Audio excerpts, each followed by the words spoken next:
Welcome everyone, कैसे हो आप सब मेरे प्यारे बच्चों। मैं नवनी भारतीय आ चुकी हूं आपके लिए एंट्रेंस का तीसरा लेक्चर लेके। एंड आज का टॉपिक बहुत इंटरेस्टिंग है एंड सबसे मजेदार बात, ये छोटा टॉपिक है, क्यूट टॉपिक है और बहुत जल्दी हो जाएगा। एग्जाम के हिसाब से करारा इंपॉर्टेंट टॉपिक है ये, लॉ ऑफ टॉट्स। हो सकता है आप में से कई लोगों ने तो ये वर्ड सुना ही नहीं होगा। टाइनी टॉट्स वाला टॉट्स नहीं है, TORTS वाला टॉट्स है। आपने कहा मैम पिछले 2 लेक्चर्स हमने सुने, कंपनी लॉ डिटेल्ड टॉपिक था, इंडियन कॉन्ट्रैक्ट एक्ट आपका अगेन बहुत डिटेल्ड टॉपिक था, पर ये काफी इजी मस्त टॉपिक है। एंड सबसे अच्छी बात, ये CS एग्जीक्यूटिव के पेपर में भी दोबारा आता है। तो आप आज ही इसकी तैयारी बढ़िया से करेंगे और मुझे लेक्चर के आखिर तक सुनेंगे, बताएंगे कमेंट्स में कैसा लगा। कमेंट्स दिल खोल के किया करो यार, मुझे बताया करो कहीं ना कहीं कितना मजा आ रहा है और एंट्रेंस की तैयारी बढ़िया चल रही है या नहीं। आपने कहा मैम स्टार्ट करते हैं लॉ ऑफ टॉट्स। ये टॉट्स वर्ड तो हमने कभी सुना ही नहीं है। ओके नो प्रॉब्लम, अभी स्टार्ट करते हैं। कह रहे मैम बताओ हमें कुछ उदाहरण दे दो। ठीक है, मैं जा रही हूं। कह रहे अभी तो आई हूं, अभी जा रही हूं। हाँ मुझे जाना है। अरे इतना ट्रैफिक आजकल रहता है, हर समय का टें टें टें टें टें टें टें टें।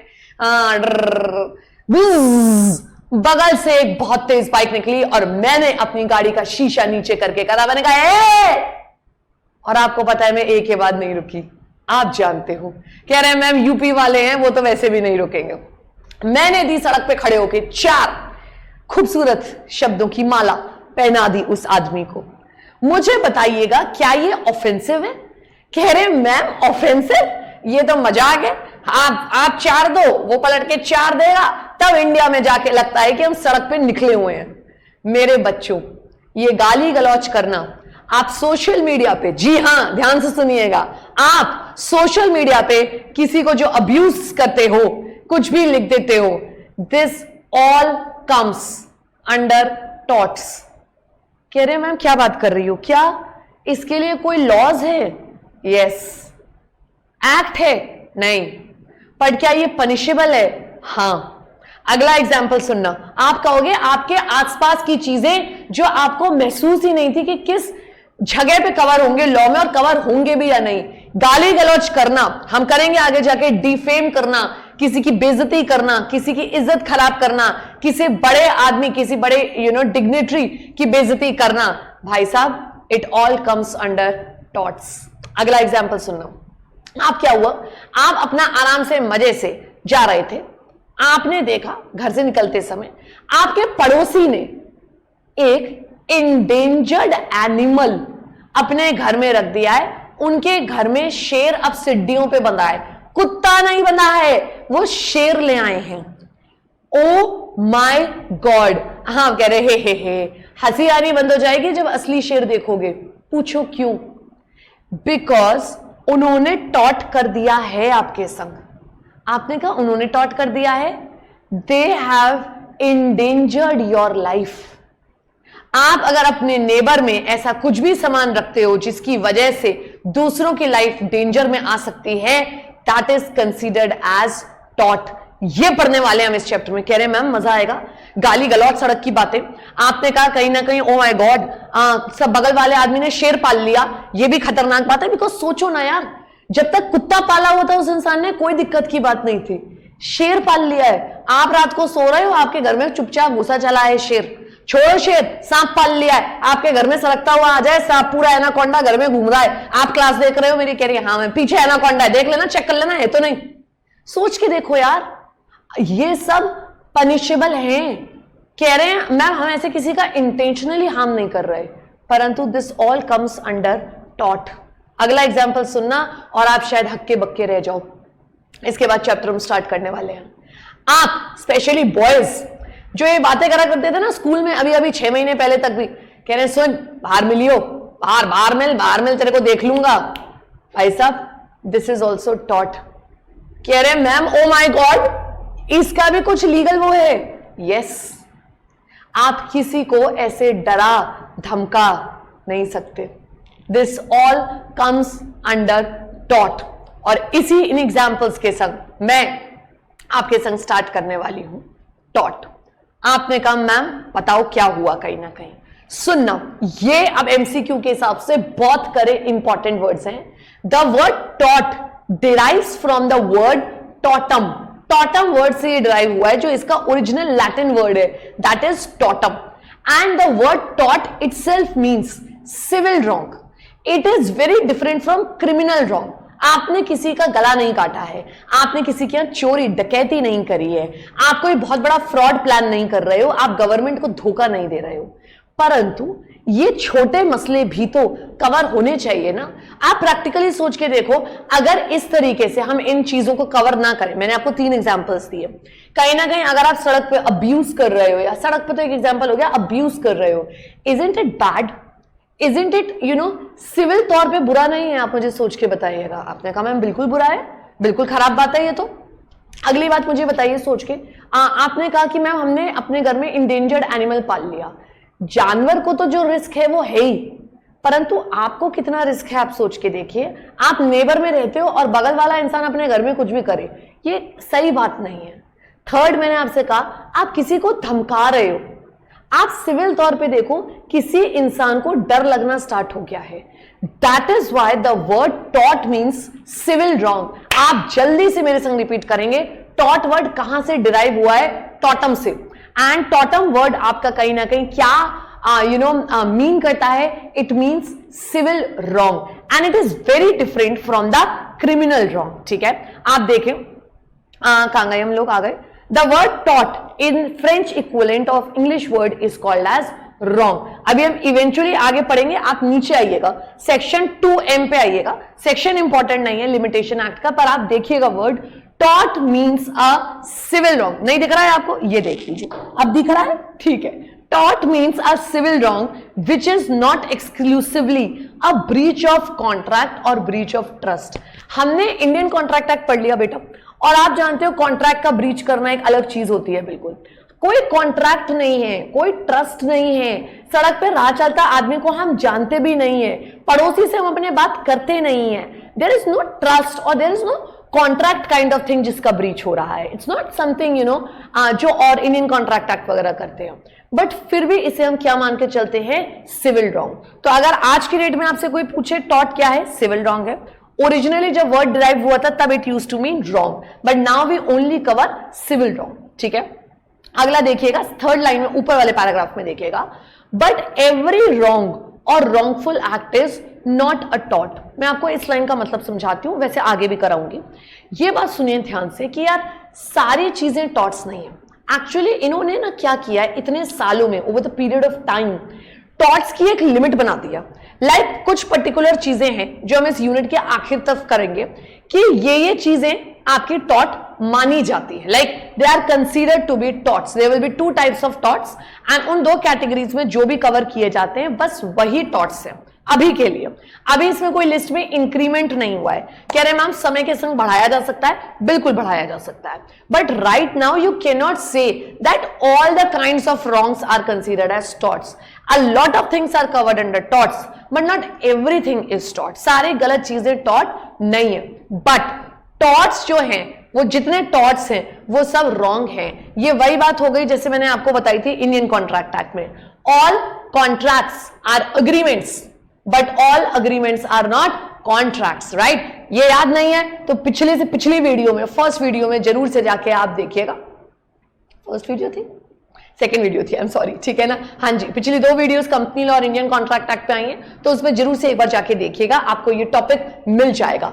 एंड यही बात चल रही है, टॉट का मतलब रॉन्ग है, बट सारे रॉन्ग आपके टॉट्स की कैटेगरी में कवर नहीं होते हैं। सॉर्टेड। नेक्स्ट, अगर आप मुझसे रॉन्ग की बात करूं तो 2 टाइप के रॉन्ग है यार आपके।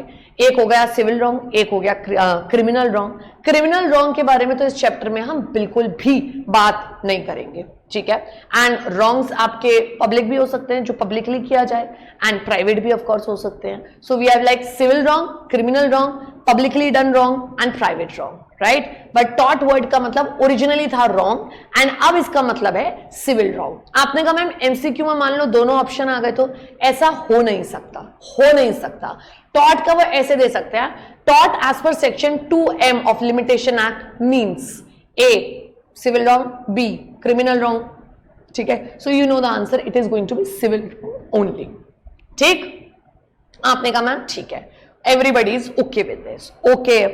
अब आप देखिएगा कहीं ना कहीं लास्ट के 2 important elements can be derive from these definitions, that a tort is a species of civil injury of wrong as opposed to criminal wrong, and that every civil wrong is not a tort. 2 बातें ध्यान रखनी है, मेरे संग repeat करेंगे। every tort is a civil wrong but not every civil wrong is considered as tort. फिर से, every tort is a civil wrong but not every civil wrong is a tort. आपने कहा मैम क्लियर है, हमें समझ में आ गया है कहीं ना कहीं। अब आप देखिएगा, और जो मैंने आपसे बात कही थी, there is no fixed catalogue of circumstances along and for all the time mark the limit what are torts. Certain situations have been held to be torts. समय के संग हम कंसीडर करते चले गए कि यार इसको टॉट मानना चाहिए, इसको टॉट मानना चाहिए, इसको मानना चाहिए। और आपने एक चीज देखी है, मैंने आपको टॉट का कोई एक्ट नहीं बताया क्योंकि टॉट का कोई एक्ट है नहीं। इंडियन कॉन्ट्रैक्ट एक्ट था, कंपनीज एक्ट था, पर टॉट का कोई एक्ट नहीं है। उसमें कुछ स्पेसिफिक चीजें हैं जो हम बस कवर कर लेते हैं लॉ ऑफ टॉट्स में, ठीक है। आपने कहा मैम ओके, आप सुनिएगा अगली बात कहीं ना कहीं। आपने कहा मैम बताओ क्या कह रही। सबसे पहले अच्छा, एक तो ये 2 नए वर्ड्स लिख लीजिए मेरे संग, प्लांटिफ एंड डिफेंडेंट। फिर से रिपीट करिएगा मेरे संग, प्लांटिफ एंड डिफेंडेंट। जो कंप्लेन करे वो प्लांटिफ, जो जिसके अगेंस्ट कंप्लेन किया जाए that person is called as defendant. फिर से, जो कंप्लेन करे वो प्लांटिफ, जिसके अगेंस्ट कंप्लेन किया जाए वो डिफेंडेंट, ठीक है। हमने कहा देखो यार, सबसे पहले तो बहुत जरूरी चीज है, रॉन्ग चीज होनी चाहिए। जिसने कंप्लेन करी है सामने वाले पर्सन के अगेंस्ट में, प्लांटिफ ने, प्लांटिफ को लग रहा हो कि डिफेंडेंट ने कुछ गलत किया है या कुछ कमी छोड़ी है या कुछ गलत चीजों को उसको मतलब जो कंसीडर सही करना चाहिए था उसको उसने नहीं करा है, so that is a wrongful act. कहीं ना कहीं डिफेंडेंट के एंड पे उसने कुछ गलत किया है। वो जो रॉन्गफुल एक्ट किया है उसकी वजह से सामने वाले को लीगल डैमेजेस होने चाहिए। देखो, मैं ये नहीं कह रही कि फिजिकल डैमेजेस हुई हूं, बिल्कुल ऐसा जरूर नहीं हो, बट लीगल डैमेज होने चाहिए। कह रहे हैं मैम लीगल डैमेज का मतलब, देखो यार आपके कुछ बेसिक लीगल राइट्स हैं। इज्जत मेंटेन करना अपनी मार्केट में, है ना। आपको अपनी इज्जत की कितनी चिंता होती है मुझे बताना जल्दी से। कह रहे हैं भाई यार लड़की के सामने बेइज्जती नहीं होनी चाहिए, भाई यार मम्मी यार आपने झंड कर दिया, आपने हैं ऐसे बोल देती हो आप किसी के सामने, अरे पापा यार आप कुछ भी कह देते हो, अंकल जी अब क्या सोचेंगे मेरे बारे में, आप समझ रहे हो। So you are very much careful about your goodwill, that is a legal right. आपको सड़क पे कोई यार या सोशल मीडिया पे, और स्पेशली अगर आप बहुत इज्जतदार आदमी हो, बहुत बड़े आदमी हो, आपको कोई अब्यूज करते, आप मुझे बताना कहीं ना कहीं आपको अपना हंसी मजाक बनता हुआ नहीं लगेगा? Won't you feel bad? सोच के देखो यार, जब आप किसी को कमेंट कर देते हो कुछ खराब, उस इंसान को कैसा लगता होगा, सोच के देखो आप। That is what I am saying. उस इंसान का एक अपनी गुडविल मेंटेन करके रहने का लीगल राइट है। अगला एग्जाम्पल, हमने नेबर वाला एग्जाम्पल किया, पड़ोस ने शेर रख लिया आपके, ठीक है। आप सोचना क्या ये आपका लीगल राइट नहीं है कि आप सुख चैन से अपने घर में सो सको बिना इस चिंता के हर समय कि हाय सांप तो नहीं आ जाएगा पड़ोसी का, उनके यहाँ तरह तरह के जानवर पले हुए हैं, उनके यहाँ शेर तो नहीं आ जाएगा, आप सुबह उठे आपके घर में सामने शेर सामने बैठा हुआ ही हो। आप सोच के देखना यार, ये क्या बैठेगा तो सांप बैठेगा, सॉरी, ठीक है। आप सोच के देखिएगा, कहीं ना कहीं आपका लीगल राइट है कि आप सुख शांति से रह सको, आपको कोई डिस्टर्ब ना करे। फिजिकली हार्म शायद नहीं हुआ है, मैं नहीं कह रही फिजिकली हार्म हुआ है, हो भी सकता है नहीं भी हो सकता है, वो हम करेंगे, बट कहीं ना कहीं लीगल डैमेज होना चाहिए। और ऑब्वियसली जब लीगल डैमेज होगा तो उस चीज की लीगल रेमेडी भी बनती हो, ठीक। ये देखिए आप, अरे यार ये वापस चला जाता है, नहीं चलो वापस नहीं है, यहीं पे हम लोग अगला वाला पॉइंट समझा दिया है कहीं ना कहीं, ठीक है। देखें, रॉन्गफुल एक्ट होना चाहिए, गलत होना चाहिए, सामने वाली पार्टी ने गलत किया हो। शेर पालना अपने घर में गलत बात है, ठीक है, वो और चीजों में तो कवर होगा ही, एनिमल्स प्रोटेक्शन एक्ट और वट एवर, उसमें वाइल्ड लाइफ प्रोटेक्शन एक्ट, परंतु वो टॉर्ट्स में भी कवर होगा, राइट। सड़क पे अब्यूज करना, that's a wrongful act, that's not justified यार, राइट। आपको अब अगर कोई सड़क पे कोई गाली करता हुआ नजर आए या आपको सोशल मीडिया पे नजर आए, आप उसे तुरंत बोलना, भाई साहब ये काम मत करो, this is a punishable offence. अगर सामने वाला चाहे तो आपके ऊपर केस कर सकता है और अंडर टॉट्स आपको उसको डैमेजेस देने पड़ेंगे। लोगों को टॉट्स के बारे में पता ही नहीं होता है। आप देखो ना, आपने भी टॉट्स वर्ड इससे पहले कभी नहीं सुना था, आपके फैमिली ने भी नहीं सुना होगा, आपके फ्रेंड्स ने भी नहीं सुना होगा, पर आप सोचो ये सारी चीजें लॉ में रिकॉग्नाइजेबल हैं और आज आपका लेवल यहां से यहां हो गया है। सोच के देखिए, जो बात आज से 10 मिनट पहले आपको पता नहीं थी, आपको आज कितनी बातें पता चल गई हैं लॉ के थ्रू, और आप कहते हो यार CS करके करेंगे क्या। ये सोच के देखिए। आपने कहा मैम ये तो कमाल की बात हो गई। एग्जैक्टली। नेक्स्ट मैंने आपको समझाया 3 चीजें चाहिए हमें कैरेक्टरिस्टिक्स टॉट प्रूफ करने के लिए। पहला रॉन्गफुल एक्ट, दूसरा लीगल डैमेजेस बनते हो, फिजिकल बने या ना बने फर्क नहीं पड़ता, there should be legal injury, ठीक है। एंड ऑफ कोर्स आपका कहीं ना कहीं लीगल रेमेडी बननी चाहिए। So we have 3 things, we have wrongful act होना चाहिए, वी हैव कहीं ना कहीं लीगल डैमेजेस होने चाहिए, और रॉन्गफुल एक्ट हुआ, उसका इफेक्ट डैमेजेस हुआ, और उसके बदले में आपको क्या मिलेगा, रेमेडी मिलेगी। सिंपल है, बहुत सिंपल है, राइट। सो फर्स्ट इज गलत चीज, दूसरा उसकी वजह से डैमेज हुआ लीगल, एंड तीसरा ऑब्वियसली आपको कोई लीगल राइट रेमेडी मिलनी चाहिए उसके बदले में। सॉर्टेड। तो एक बार मैं आपको फिर से लेके जाती हूं पूरे टॉपिक्स पे, ठीक है। देखें, हमने यहां से स्टार्ट किया था and we discussed what do you mean by the word taught. You said taught का मतलब ओरिजिनली वर्ड जो डिराइव हुआ है वो टॉटम वर्ड से डिराइव हुआ है, एंड टॉटम वर्ड का मतलब है आप कह सकते हो रॉन्ग, या आज के डेट में as per section 2M of limitation act it is called as civil wrong. There are 2 types of wrong, civil and criminal. हम इस चैप्टर में सिर्फ सिविल कवर करते हैं। नेक्स्ट वी ऑल्सो डू कहीं ना कहीं 2 types of wrong, public and private, वो हमारे हम इवेंचुअली जब करेंगे तो आप कवर कर लोगे। नेक्स्ट हमने बात करी टॉट का मतलब सिविल रॉन्ग है, बट सारे सिविल रॉन्ग जरूरी नहीं है टॉट्स में कवर होते हो। रीजन, टॉट का अपना कोई एक्ट नहीं है, समय के साथ साथ कई सारी चीजों को हमने टॉट के कैटेगरी में कवर कर लिया है, कई सारी चीजें अभी भी कवर नहीं हुई हैं। 3 चीजें हैं अगर हम किसी चीज को टॉट प्रूफ करना चाहते हैं उसको देखने के लिए। सबसे पहला रॉन्गफुल एक्ट होना चाहिए, उस चीज के वजह से कहीं ना कहीं लीगल डैमेजेस हुए हो, और कहीं ना कहीं उन लीगल डैमेजेस की वजह से आप लीगल रेमेडी हासिल कर सकते हो। शेर अभी भी छूटा नहीं है पड़ोस में से, वो वहीं बैठा हुआ है, ठीक है, वो बैठा हुआ है, परंतु आपके संग गलत हो रहा है। हाँ, क्या ये लीगल डैमेज है? हाँ, और क्या इसके लिए रेमेडी है टॉट्स में? Yes. Everybody okay with this? तो 3 चीजें हमारी हो गई। आपने कहा ma'am good. Followed by that मैं आपको लेके चल रही हूं बहुत बहुत बहुत बहुत बहुत बहुत ज्यादा इंपॉर्टेंट टॉपिक पे, चुड़ैल टॉपिक, खतरनाक टॉपिक। मेरे संग बोलेंगे डैमनम सिने इंजुरिया, बिजुरिया नहीं, डैमनम सिने इंजुरिया। बोलो ना, आप बोलोगे आपको समझ में आएगा। कह रहे हैं मैम डैमनम सिने इंजुरिया, और दूसरा वर्ड सुनना इंजुरिया सिने डैमनम, या ऐसे कई बार ऐसे भी कहते हैं इंजुरिया सिने डैमनो, ये भी कहा जाता है। आपने कहा है जी मैम सेम ही वर्ड तो हैं। एग्जैक्टली, बस आगे पीछे हो गए एग्जैक्टली, और पूरा मीनिंग चेंज हो जाएगा। Damnum sine injuria and injuria sine damnum. फिर से डैमनम सिने इंजुरिया बिजुरिया, इंजुरिया सिने डैमनम, वापस, ठीक है। आपने कहा मैम ठीक है, इसका सिंपल मीनिंग बता दो आप कहीं ना कहीं। भाई साहब डैमनम सिने इंजुरिया वर्ड का मतलब है damages without injury, and injuria sine damnum का ऑपोजिट मीनिंग है इंजुरिया विदाउट, इंजुरिया नहीं सॉरी, इंजरीज विदाउट डैमेजेस। आपने कहा मैम हमें तो बिल्कुल भी समझ में नहीं आया, दोनों में क्या मतलब है?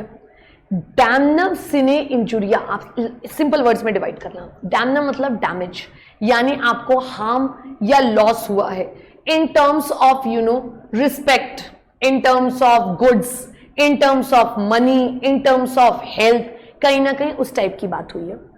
और इंजरी वर्ड का मतलब है, injury does not mean physical injury कि आपको चोट लग गई, नहीं, that's not injury. Injury word का मतलब है आई से इंजरी, आई से इंफ्रिंजमेंट ऑफ अ राइट, याद रखने का सिंपल तरीका है। डैमेज वर्ड का मतलब तो हो गया लॉस हुआ है, हमारे पैसे चले गए, हमारा सुख चैन चला गया, समथिंग लाइक दैट। और इंजरी वर्ड का मतलब है आई से इंजरी, मेरे संग बोलेंगे, आई से इंजरी, आई से इंफ्रिंजमेंट ऑफ योर राइट, जो आपको लॉ प्रोवाइड करता है। यानी अगर हम सिंपल भाषा में बात करें तो आपको डैमेज तो हुआ है, पर आपका कोई भी प्रकार का लीगल राइट इफेक्ट नहीं हो रहा है, आपके इंजरी, आपके राइट्स को नहीं हो रहे हैं। सिंपल भाषा में बोलूं तो सामने वाले ने आपके लीगल राइट्स इफेक्ट नहीं करे हैं। Nothing has been harmed in that way. हाँ, आपको डैमेज हुआ होगा, परंतु उसमें कहीं ना कहीं ऑपोजिट पार्टी रिस्पॉन्सिबल नहीं है। कह रहे मैम हमें एग्जाम्पल दो, एग्जाम्पल समझाओ। देखो यार, बड़ा सिंपल एग्जाम्पल, मैंने अपने यहाँ एक बैरल रखा हुआ है, आपने कहा मैम बैरल रखा हुआ है, देखो जी ये बैरल आ गया। कह रहे मैम बैरल, ये तो बॉटल है, आप बॉटल समझ लो, ठीक है, और इस बॉटल में पानी नहीं है। आपने कहा मैम तो फिर क्या भरा हुआ है इसके अंदर? इसके अंदर भरा हुआ है स्पिरिट, स्प्राइट नहीं, पीने वाली स्प्राइट नहीं, नालायकों। कह रहे मैम स्प्राइट पी रही हो, नहीं यार, स्पिरिट होता है ना साफ करने वाला, it's alcohol kind of thing, पीने वाला नहीं यार, स्पिरिट। कैसे समझाऊं, लाइक चीजें साफ करने के लिए और वो सब करने के लिए, ठीक है। आपने कहा मैम ठीक है, समझ गए। और इसमें ये मैंने अपनी बिल्कुल अपनी जगह पे रखा है, अपने वेयर हाउस में रखा है, मेरे पास परमिशन है इसको रखने की। आपने कहा ठीक है मैम। अब आप आए और आपने अपने खाने पीने के आइटम, गर्मा गर्म मोमोज लाके इसके ऊपर ढक्कन पे रख दिए। आपको नहीं पता था, आपको लगा ये तो पानी की बोतल है, आपने इसके ऊपर मोमोज रख दिए। और स्पिरिट क्या है? It's a very inflammable material, right, और उड़ भी जाता है, और वो ना आसपास की चीजों को वैसे स्मेली कर देता है थोड़ा सा ना, सो बदबू सी आने लगती है। You can not eat then उसके बाद उस अगर स्पिरिट वगैरह टाइप की चीज हो, ठीक है।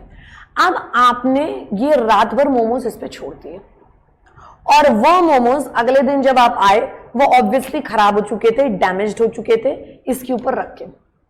आप मुझे बताना क्या डैमेज हुआ? कह रहे मैम बिल्कुल हुआ जी, हमारे मोमोज चले गए मैम, मोमोज खराब हो गए, हमें तो बड़ा गुस्सा आ रहा है। सही बात है। क्या आपको लॉस हुआ है? बिल्कुल हुआ है, पैसों का भी हुआ है, और शायद अगर आप खा लो तो आपकी हेल्थ को भी नुकसान हो। परंतु मुझे इस पूरी बात में एक बात बताना, मेरी गलती कहां है?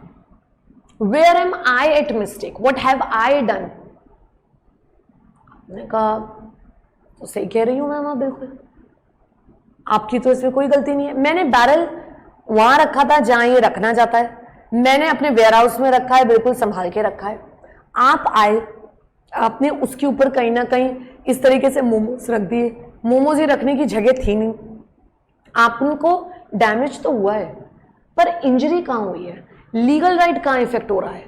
ये आपका कब से लीगल राइट हो गया कि आप मेरे वेयर हाउस में आओगे और मेरे सामान पे आप अपने गर्मा गर्म मोमोज रख दोगे? कह रहे हैं हाँ मैम ये बात तो सही है। कौन कौन पागल है, कौन बेवकूफ है, मुझे बताना, जो अपना कहीं ना कहीं खाना इसमें रख देगा? भाई वर्कर्स भी काम करते हैं फैक्ट्री में, बैरल्स वगैरह होते हैं, तरह तरह की भयंकर फैक्ट्रीज हो सकती हैं, वो अपना खाना उन फैक्ट्री के डब्बों पे तो ही ना रख देते हैं कि बैरल के ऊपर खाना रख गए फिर वो विस्फोट हो गया, ऐसा तो ही ना होता है। तो ये तो आपकी गलती हुई ना, इसमें मेरी गलती कहाँ है?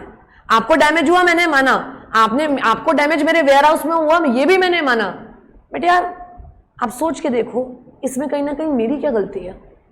करेक्ट है। So you faced damage without actual injury. I say injury, I say infringement of a legal right which I haven't done. There is no infringement here. There is damage. You have bear the losses. You have to bear the losses. But there is no effect on the legal right. और यही बात हो रही थी। पहली बात तो ये wrongful act ही नहीं है मेरी नजर में तो। दूसरा, मान लो आप किसी तरीके से प्रूफ भी कर दो, कहीं ना कहीं इसमें लीगल इंजरी आपको नहीं हो रही है, तो आप मुझसे रेमेडी क्या मानोगे? सो दैट मीन्स अगर मैं आपसे बात करूं एक मुद्दे की, डैमनम सिने इंजुरिया इस चैप्टर में कवर नहीं होगा। आपने कहा बिल्कुल सही बात है, यानी अगर डैमेज हुए और इंजरी नहीं हुई तो वो टॉट्स में कवर ही नहीं होंगे, हमें कोई बचाने नहीं आएगा। आपके मोमोज खराब हुए, वो लॉस आप ही बियर करोगे। चेक कर लीजिए इस टॉपिक को, देखिए मेरे संग। डैमनम मीन्स हार्म, लॉस और damage in respect of money, comfort, health etcetera. आपको इस चीज में डैमेज तो हुआ है। Injuria means infringement of a right conferred by law on the plaintiff. Plaintiff मतलब जो कंप्लेन करने जा रहा है उसका लीगल राइट इफेक्ट हो रहा है, इन्फ्रिंज हो रहा है। इन्फ्रिंज समझते हैं ना, लाइक डिस्टर्ब हो रहा है, ट्रबल्ड हो रहा है, ब्रीच हो रहा है। The maxim behind this is a man may have suffered damage. Maxim का मतलब है इसका meaning, and yet have no action in टॉट। यही मैं आपको समझा रही हूं, आदमी को नुकसान तो पहुंचा है, आपके मोमोज खराब तो हुए, परंतु आपको टॉट में इसका कोई सोल्यूशन नहीं मिलेगा, because the damage is not an interest protected by the law of torts and therefore it is not actionable. आप देखिएगा, thus if I own a shop and you open a shop in the neighborhood, यानी मेरी दुकान है और आप बगल में एक दुकान खोल लो, because of which I lose some customers, मेरे customers का नुकसान तो होगा, डैमेज तो होगा, I cannot sue you for the loss in profits because you are exercising your legal right। आपका भी हक है दुकान खोलने का, मेरा भी हक है, इसमें आपने मुझे कोई इंजरी नहीं पहुंचाई है। डैमेज होगा पर आपकी गलती नहीं है, आपकी इंजरी आपकी तरफ से नहीं है, ये आपका लीगल राइट है, आप कहीं भी दुकान खोल सकते हो, राइट। अगला एग्जांपल देखिएगा जो मैं आपको समझा रही थी। A has stored 100 liters of spirit in a barrel and kept it at a place in which he is legally entitled to store. B kept the goods on the barrel and left it overnight। ये देखिएगा, all the goods were spoiled। In this case there is damage to B but there is no legal injury, therefore this is not actionable under law of torts। इसमें आपको कोई solution नहीं मिलने वाला है, correct है। ये बात हमें समझ में आ गई है मेरे ख्याल से, डैमनम सिने इंजुरिया। नेक्स्ट, अब आपने कहा डैमनम सिने इंजुरिया तो समझ में आ गया, जो टॉर्ट्स में कवर नहीं है। इसका मतलब ये हुआ, अगर आप थोड़ा सा दिमाग लगाओ, कि इंजुरिया सिने डैमनो आपका कवर हो जाएगा। Yes yes, injury without damage, यानी आपको हो सकता है money wise, health wise, wealth wise नुकसान ना हो, परंतु आपके लीगल राइट्स अगर इफेक्ट हो रहे हैं।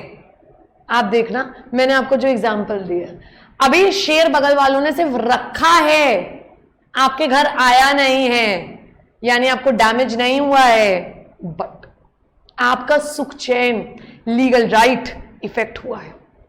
You are scared, it's a legal right to live freely and you are not free, you are scared to go out of the place.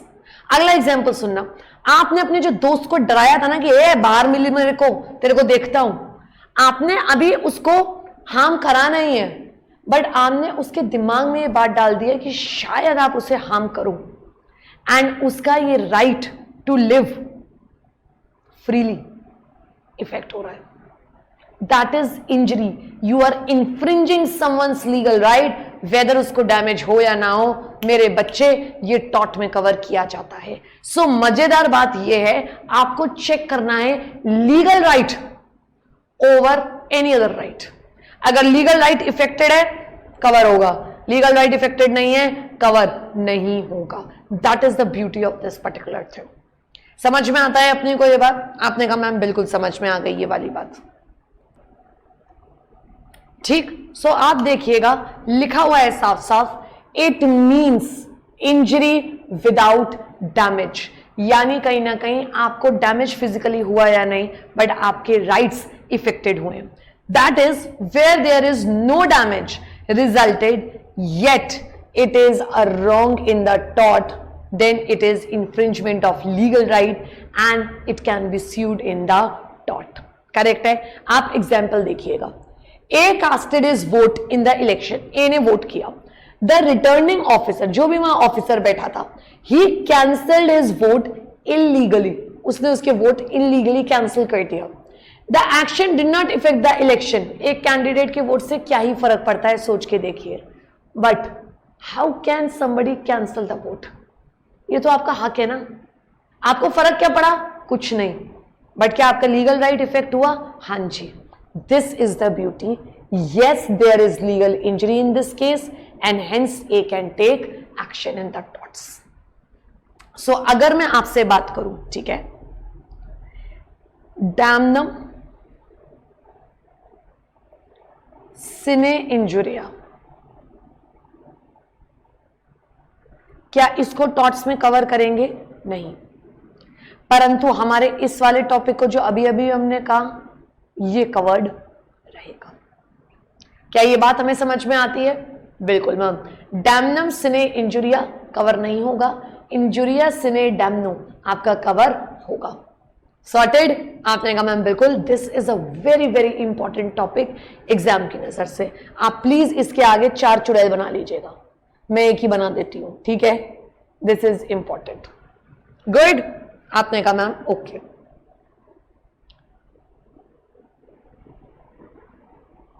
Next, legal remedy वाली बात मैंने आपको समझा दी है। 3 चीजें हैं हमारे पास करने के लिए। First is wrongful action, second is legal damage, third is legal remedy. कुछ सोल्यूशन मिलना चाहिए। अब एक बात सुनिएगा, और मैं आपके लिए एक ये चीज लेके आई हूं, ठीक है? चलो ऐसे दिखा देती हूँ, नोट्स आपके पास पूरे आई जाते हैं वैसे, ठीक है? सुनिएगा, मेंस रिया वर्ड का मतलब क्या है, ठीक है? मेंस रिया वर्ड का मतलब आप ध्यान से मार्क करिएगा, इट इज गिल्टी माइंड।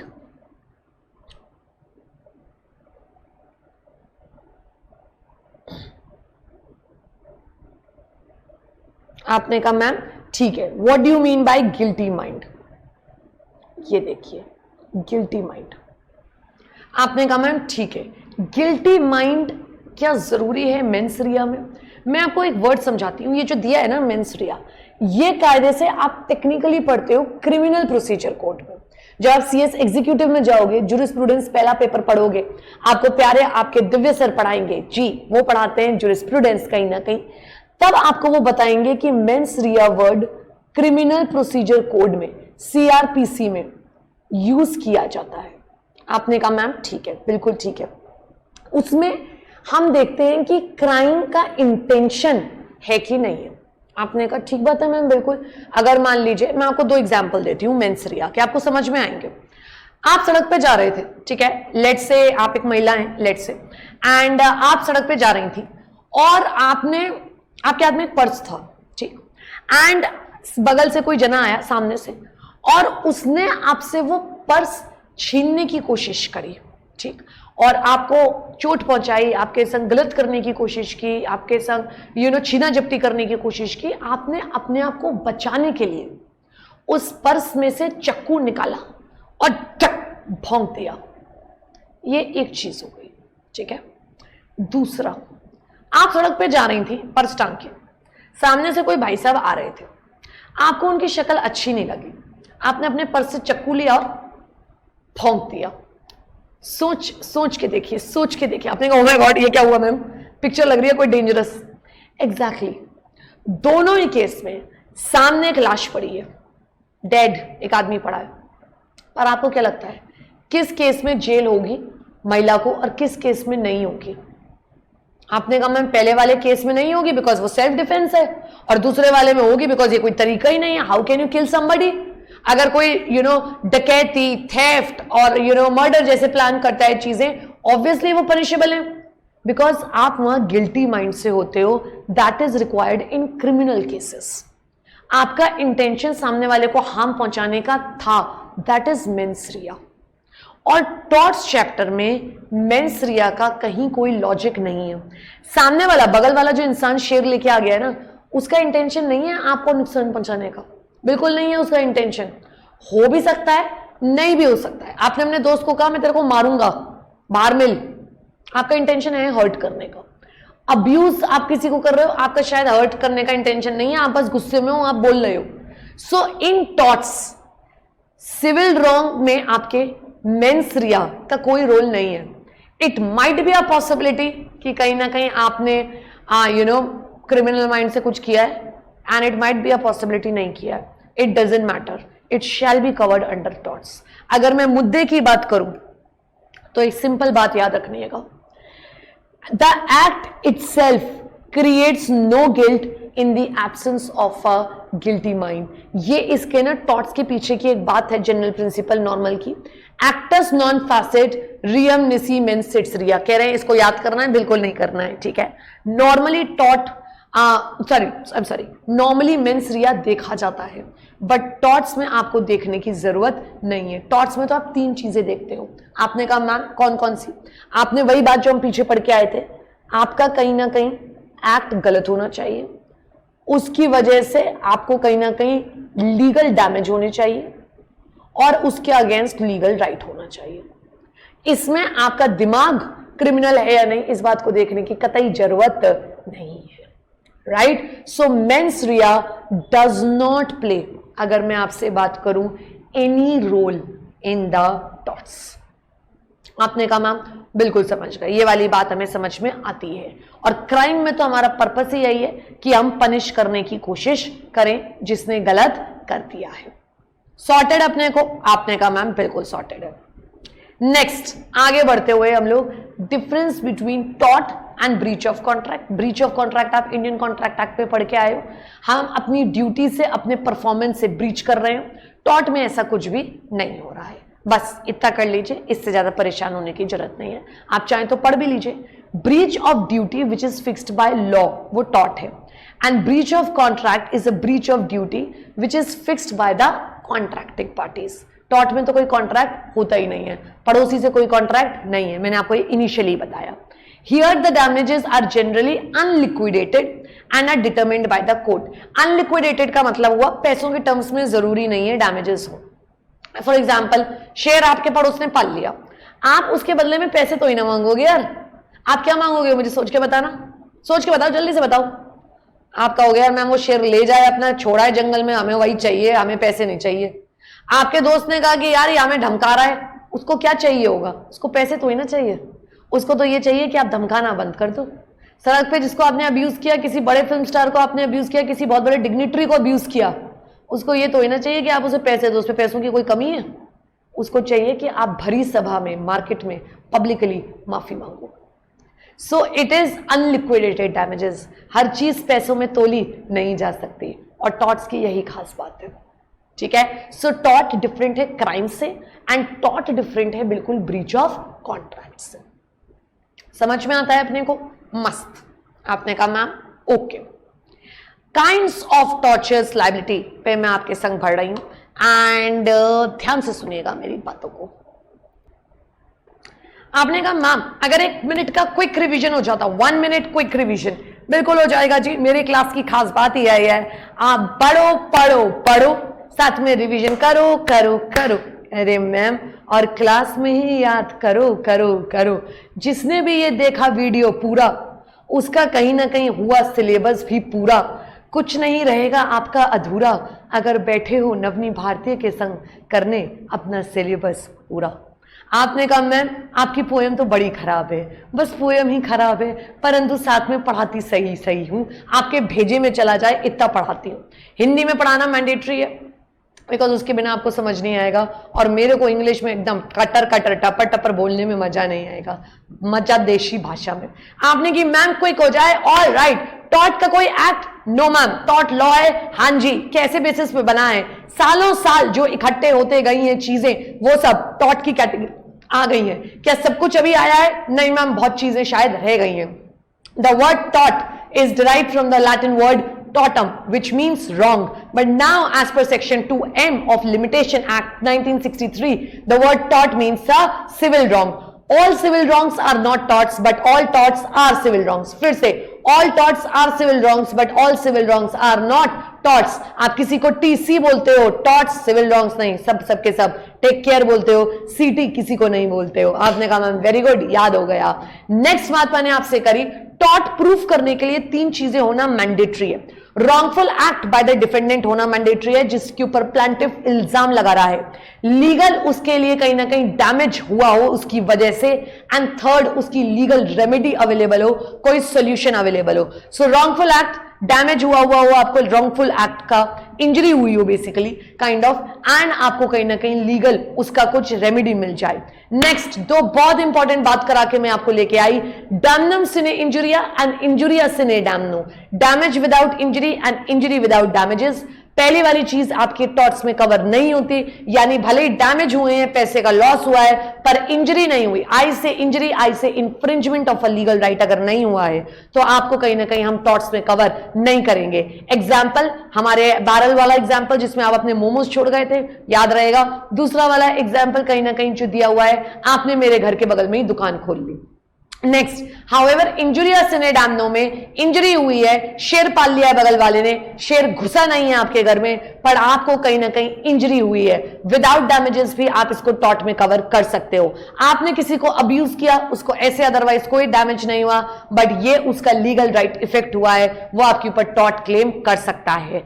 आपने कहा क्या ma'am tort breach of contract से अलग है? बिल्कुल जी, ब्रीच ऑफ कॉन्ट्रैक्ट में दो पार्टीज का डिसाइडेड राइट इफेक्ट होता है, टॉर्ट में जो लॉ कहता है वो इफेक्टेड होता है।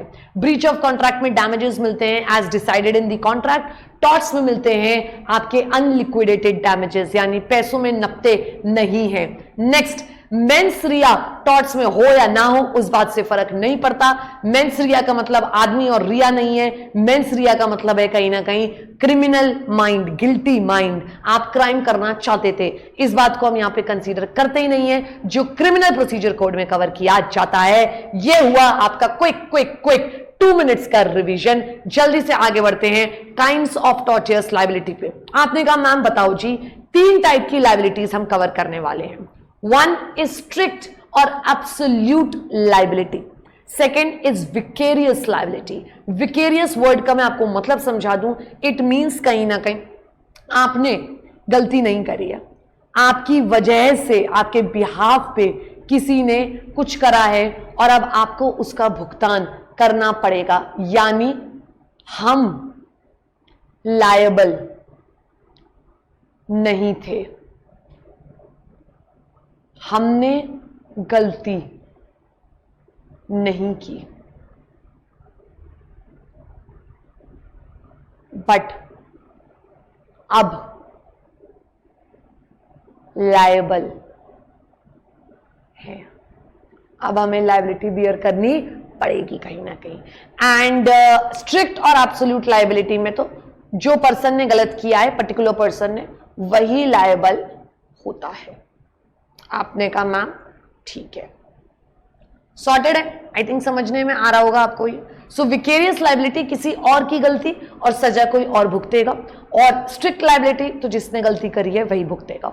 Vicarious liability of the state, आप स्टेट का मतलब भी यहां लिख सकते हैं, we mean to say government. It includes all kinds of government, central government, state government. The state लिखा हुआ है, ठीक है, क्या लिखा हुआ है बेटा?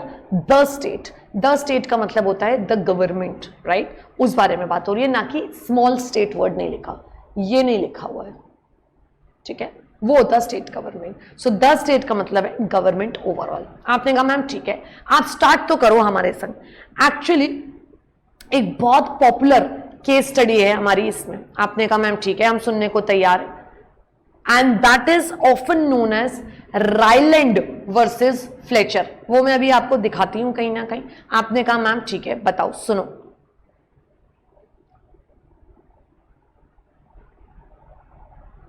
आप आगे बढ़ने से पहले चाहो तो ये थोड़ा सा टॉपिक कर लो। ऑलराइट, तो स्टार्ट करते हैं अपन ये 3 टाइप की लायबिलिटी। ये वाली जो स्लाइड है ना, इसमें मैं आपको इवेंचुअली लेके आती हूं, ठीक है। आपने कहा मैम ओके, आप किस टॉपिक से स्टार्ट कर रहे हो? मैं स्ट्रिक्ट और एब्सोल्यूट लायबिलिटी से स्टार्ट कर रही हूं। आपने कहा मैम करो, क्या हुआ क्या? ये स्ट्रिक्ट और एब्सोल्यूट लायबिलिटी क्या चीज क्या है? ध्यान से सुनिएगा, लैंडमार्क केस स्टडी है राइलैंड वर्सेस फ्लेचर। आपने कहा क्या मैम नाम है? राइलैंड वर्सेस फ्लेचर नाम है। एंड नाम याद रखना आसान, जमीन का केस है, लैंड से रिलेटेड केस है। और जो फ्लेचर भाई साहब है वो अभी भागने की फिराक में रहेंगे, कहते नहीं है कि भाग रहा है, फ्लाई कर रहा है, फ्लेच कर रहा है, वो आपका करने की कोशिश करेंगे राइलैंड्स वर्सेस फ्लेचर। आपने कि मैम बताओ क्या हुआ? कह रहे हैं मैम हमें अगर कुछ ड्राइंग बना देती ना तो हमें मजा आ जाता। ओके, जैसा मेरे बच्चे कहें वैसा ही किया जाएगा। बस 1 सेकंड दे दो मुझे, ठीक है। सुनना क्या हुआ, एक भाई साहब, ये फ्लेचर है, ठीक है, ये फ्लेचर भाई साहब है, और इन्होंने एक ये नेबर से हटके एक जगह खरीदी, ठीक है, और उसमें ये पानी का रिजर्वॉयर बनाना चाहते थे क्योंकि इनकी मिल थी। आपने कहा मैम ओके। अब इन्होंने इस काम के लिए एक इंडिपेंडेंट कॉन्ट्रैक्टर हायर किया। ये देखिएगा, ठीक है, ये ड्राइंग दिख रही है आपको, ये देखिए ड्राइंग बना रही हूं, ठीक है। इसको एक काम करते हैं, ठहरो ठहरो ठहरो ठहरो मेरे प्यारे बच्चों, ठहरो।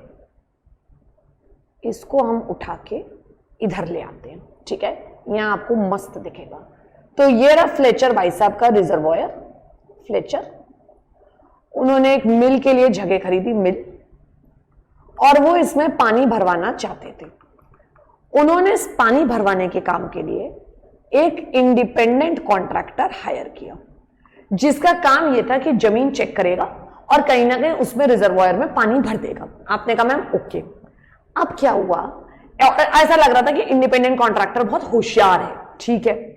हुआ क्या, इसके नीचे माइंस की शैफ्ट्स थी, लाइक माइन की खुदाई हो गई थी और बीच बीच में जगह हो रखी थी। ये बात मिट्टी के नीचे दब चुकी थी और ये इंडिपेंडेंट कॉन्ट्रैक्टर को दिखी नहीं। हुआ, पानी जैसे ही भरा भाई साहब, पानी इस सब में परफोलेट हो गया, पानी अंदर तक घुसता चला गया शैफ्ट्स में, और वो तोड़ता हुआ बगल के नेबर के जमीन में जाके घुस गए।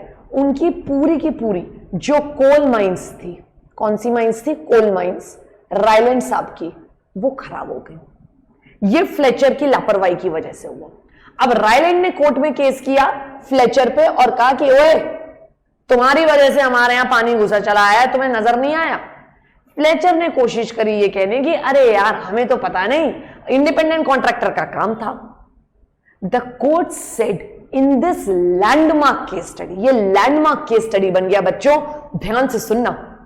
जब आपकी वजह से पड़ोसी को परेशानी हुए, it is your responsibility, absolute liability, strict liability, and not of any contractor और anybody to ensure that the neighbor is not endangered, is not scared, is not harmed because of your existence in the neighborhood.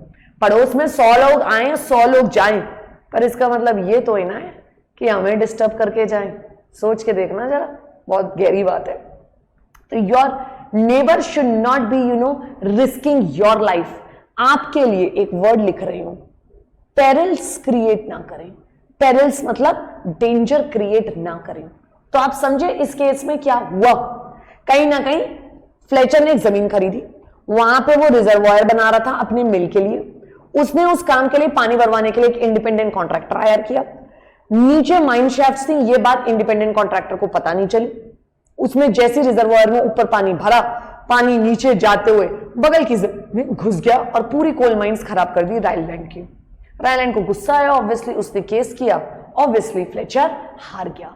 Despite the fact कि इस case में Fletcher ने independent contractor को काम दिया था और ये उसका काम था देखने का।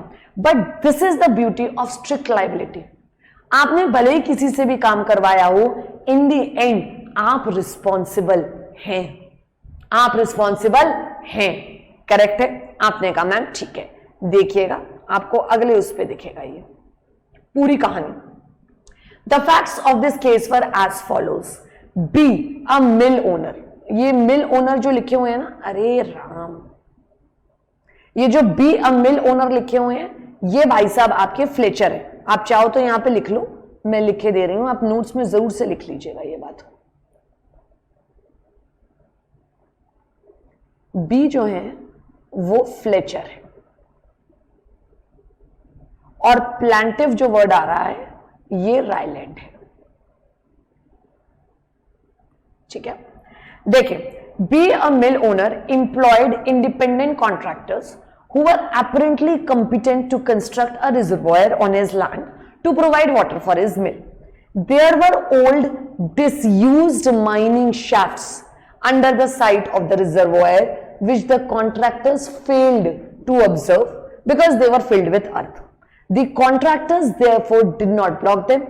when the water was filled in the reservoir, it burst through the shafts and flooded the plaintiff's coal mines. उसके पानी घुस गया coal mines में और obviously खराब हो गए. On the adjoining land, it was found that as a fact, B, that is Fletcher, did not know about these shafts and had not been negligent, though it was the responsibility of independent contractors. Still, B was held liable. आपने कहा ma'am ठीक है. इसमें दो बातें निकल के आई. First, there was an escape from a place which the defendant has occupation, यानी उस मिल में से पानी निकल के भगा था, मिल में से निकला था जहां पे उसका बिजनेस चलता है पड़ोसी का. Second, it was a non natural use of land. आप मुझे एक बात बताना, कहीं ना कहीं ये नॉन नेचुरल यूज ही तो है. वो जो अपने यहां मिल खोल रहा था इंडस्ट्रियल पर्पस के लिए, क्या ये नेचुरल यूज है? क्या वो फार्मिंग करने जा रहा था? आपने कहा नहीं मैम. घर बनाना, बिल्डिंग बनाना, दुकान खोलना, फैक्ट्री खोलना, ये इस तरीके की मिल्स खोलना, ये सब नॉन नेचुरल यूजेस ही तो हैं. खेती बाड़ी करना, गाय भैंस चराना, ये सब नेचुरल यूजेस ऑफ लैंड है. अपने आप कुछ हो जाता तो भाई उस केस में फ्लेचर लायबल नहीं होता. बट दो बातें हैं इंपॉर्टेंट इस केस से जो निकलती हैं. फर्स्ट, वो अपने ऑक्यूपेशन वाली जगह से काम कर रहा था और वहां से कुछ निकला. एंड सेकेंड, वो जो काम कर रहा था वो non natural use of land था कहीं ना कहीं. क्लियर है अपने को? सो दो बातें क्या क्या. फर्स्ट, जो निकला पानी वो निकला आपका उसकी ऑक्यूपेशन वाली जगह से. And second, non natural use of land था. एंड अब आप इससे पहले वाली स्लाइड पे मेरे संग आइएगा, नाम से पहली वाली पे देखें. Liability for inevitable accident. Inevitable का मतलब है जिसे आप अवॉइड नहीं कर सकते. जैसे ये माउस गिरना मैं अवॉइड नहीं कर सकती, और जैसे ये हरकत मेरी मैं इसे अवॉइड नहीं कर सकती. ठीक है यार, I am actually getting used to the things, तो please kindly cooperate with me. Alright, inevitable means जिसे आप अनअवॉइडेबल, आप अवॉइड नहीं कर पाए. Such liability arises in cases where damage is done by the escape of dangerous substances brought और kept by anyone upon his land. बार बार समझा रही हूं.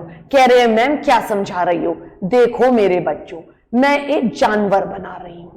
कह रहे हैं हाँ मैम, हमें तो समझ नहीं आ रहा ये कौन सा जानवर है. देखो थोड़ा खतरनाक नहीं लग रहा? ये हंस भी नहीं रहा है, ये तो सीरियस है, इसके दांत भी खतरनाक है, पैर बना देते हैं 4. कह रहे हैं ये कैसा जानवर है मैम? ये जानवर हर चीज में चलता है, ये शेर है.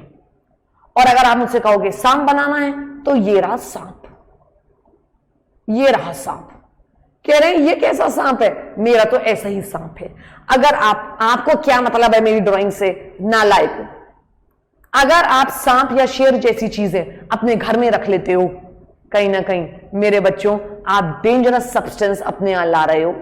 And such cases are where a man is made by law an insurer of others against the result of his activities. अपनी गलती की वजह से दूसरों को नुकसान ना पहुंचे, इसलिए ये पॉइंट मैंने रोक लिया.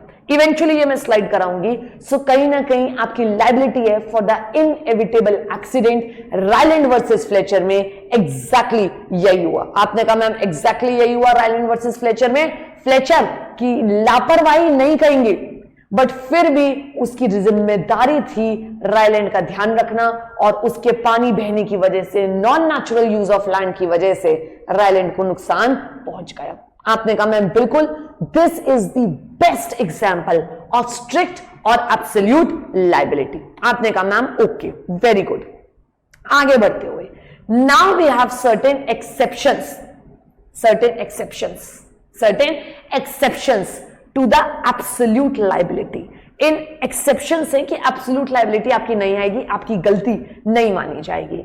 आपने कहा मैम पहली बात तो ये non natural use of land में डैमेज है, लाइबिलिटी है, तो ऑब्वियसली अगर नेचुरल यूज ऑफ लैंड हो रहा है और उसकी वजह से अगर कुछ डैमेज हो जाता है तो यार it shall not be considered. Natural uses हैं लैंड के, तो यार वो it is something totally what you call as beyond the control of anybody.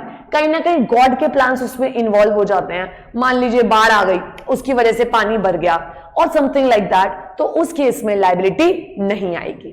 ठीक है, next, consent of the plaintiff.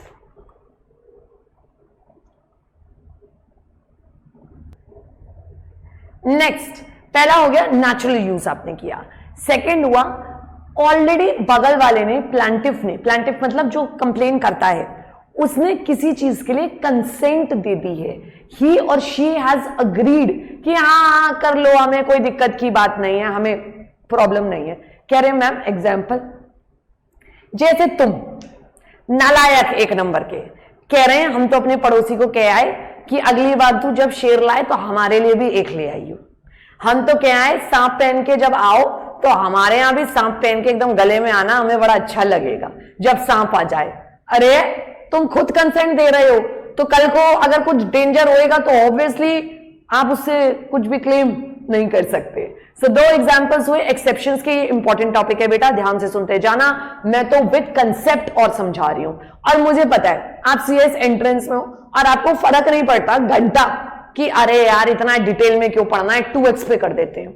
But भैया मेरे प्रोफेशनल कोर्स में आए हो, इतने बड़े प्लेटफॉर्म पे आए हो यहां पे पढ़ने के लिए सारे टीचरों से, प्लीज मेरी रिक्वेस्ट है अच्छे से पढ़ो, सॉलिड पढ़ो, वरना मत पढ़ो। ठीक है, अपने को आपने कहा मैम ओके अच्छा पढ़ेंगे, आपको प्राउड फील कराएंगे, सीएस एंट्रेंस क्लियर करेंगे और जल्दी जल्दी सीएस एग्जीक्यूटिव में आएंगे आपके पास। बिल्कुल ठीक है जी, मैं वेट कर रही हूं। दो चीजें हो गई एक्सेप्शंस की, एक जब बगल वाले ने परमिशन खुद दी है, आओ बैल मुझे मारो, ठीक है यही है ना, हाँ। एंड सेकेंड कहीं ना कहीं natural use of land. Next सुनना, act of the third party. अगर थर्ड पार्टी की वजह से नुकसान हो रहा है तो आप बगल वाले पड़ोसी से फिर कुछ भी क्लेम नहीं कर सकते। एग्जाम्पल सुनना, सिंपल एग्जाम्पल दिखाती हूं मैं आपको। आपने कहा मैम ओके बताओ, सुनो, नेबर ए, आपका घर बीच में, यहां मैं लिख देती हूं सीएस स्टूडेंट यानी आप, और एक और पड़ोसी मिस बी, खूबसूरत मिस बी। आपने कहा ओके मैम, आप मुस्कुरा दिए मिस बी को देख के। अब आप लोग सब पड़ोसी पड़ोसी हैं, ये नेबर 1, ये नेबर 2। अब क्या हुआ, एक दिन आपने सांप मंडराता हुआ देखा, ये देखिए सांप इनके घर में लौट रहा था। उसके बाद आपने उनके यहां देखा तो सही, बट फिर वो आपको नजर नहीं आया। आपने कहा, आप जाके पहुंच गए एक ही घर में। आपने कहा सुन, तेरे हमने सांप देखा था, तूने पाल लिया है क्या? इन्हें कहा नहीं नहीं, मैंने कोई सांप नहीं पाला है। कमाल कर रहे हैं आप सर, मैंने नहीं पाला। आप चले गए। आप एक दिन खिड़की से झांक रहे थे, मेरे सामने वाली खिड़की में एक चांद का सांप रहता है। Oh my God, oh my God. और आपको पता चला एक सांप एक नागिन, मजाक की बात है, ठीक है। एक सांप उनके घर में था। आपका दिमाग ही खराब हो गया। आप क्या देख रहे हैं? आप देख रहे हैं मिस बी अपने गले में वो सांप डाल के घूम रही हैं। ओहो, आईने के सामने देख रही हैं। आप की तो डर के हालत खराब है। आप टॉट्स क्लेम करना चाहते हो, कह रहे मैम हक बनता है हमारा, पर आप इश्क में हो। आप मिस बी क्या नहीं गए, आप मिस्टर ए क्या चले गए हैं दौड़ते हुए, कह रहे ओए हमें तुझसे टॉट्स क्लेम करने हैं। ए कह रहा है एक सेकेंड, मेरे पास है क्या सांप? मेरे पास है कहां? थर्ड पार्टी के पास है, मेरे पे काय को क्लेम करने के लिए आ गया है?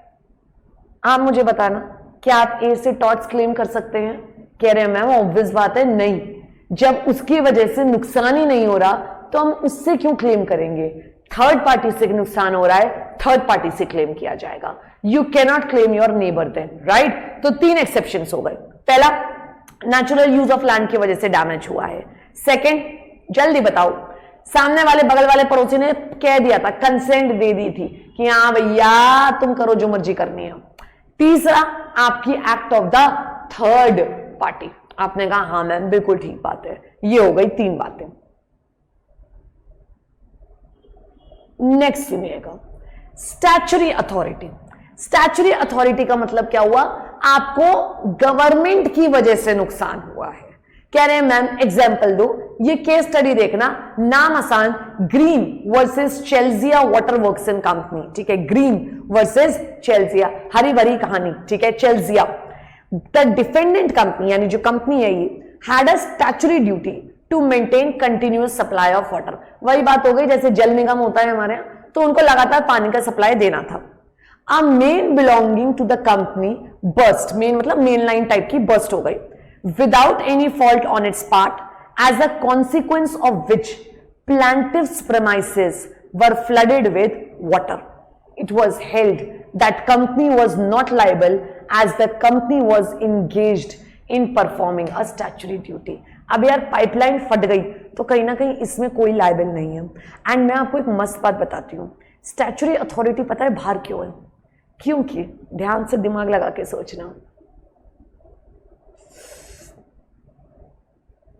मैं अगली बार पक्का से इसका कुछ इलाज करके रखूंगी।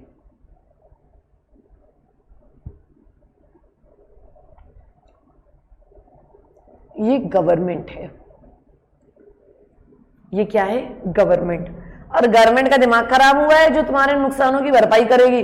कहीं कुछ पाइप फट गया, कहीं पानी नहीं आया, तुम तो गवर्नमेंट को बिल्कुल नंगू पंगू कर दोगे हर समय क्लेम कर करके। इसलिए स्टैच्यूटरी अथॉरिटी बाहर है। Next, fifth, act of God. अरे यार बाढ़ आ गई, सूखा पड़ गया, तो ये क्या पड़ोसी की गलती होती है? हाँ, आपने कहा मैम ऑब्वियसली नहीं, और इसके लिए तो आप किसी से भी कुछ भी क्लेम नहीं कर सकते। ठीक है, और लास्ट बात, escape due to plaintiff's own default. किसने गलती कर दी है? प्लांटिफ ने। किससे गलती हुई है? प्लांटिफ से। एग्जाम्पल लेते हैं, मैं थोड़ा सा डिटेल समझा रही हूं रायलैंड वर्सेस फ्लेचर वाली बात पे। आपने कहा मैम बताओ, मान लो फ्लेचर ने माइन शैफ्ट्स भरवा दिए होते, कोई गलती नहीं थी, पानी बाहर लीक भी नहीं कर रहा था, पर रायलैंड के कोल माइंस में खुदाई होनी स्टार्ट हुई और उसकी लेबर ने जाके टन टन टन फ्लेचर की जमीन को भी तोड़ दिया, पड़ोस में तोड़ते तोड़ते तोड़ते तोड़ते चले गए। ये तो रायलैंड की गलती हुई ना, तो उस केस में काहे को फ्लेचर लायबल होता। सो ये आपके टोटल पॉइंट्स हैं कहीं ना कहीं। आपने कहा ma'am okay.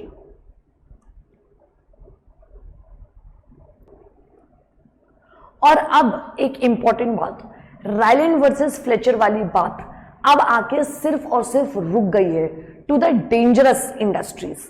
Actually Ryland versus Fletcher में तो सिर्फ पानी बहा था। एक फेमस केस हुआ है बेटा, MC Mehta versus union of India का।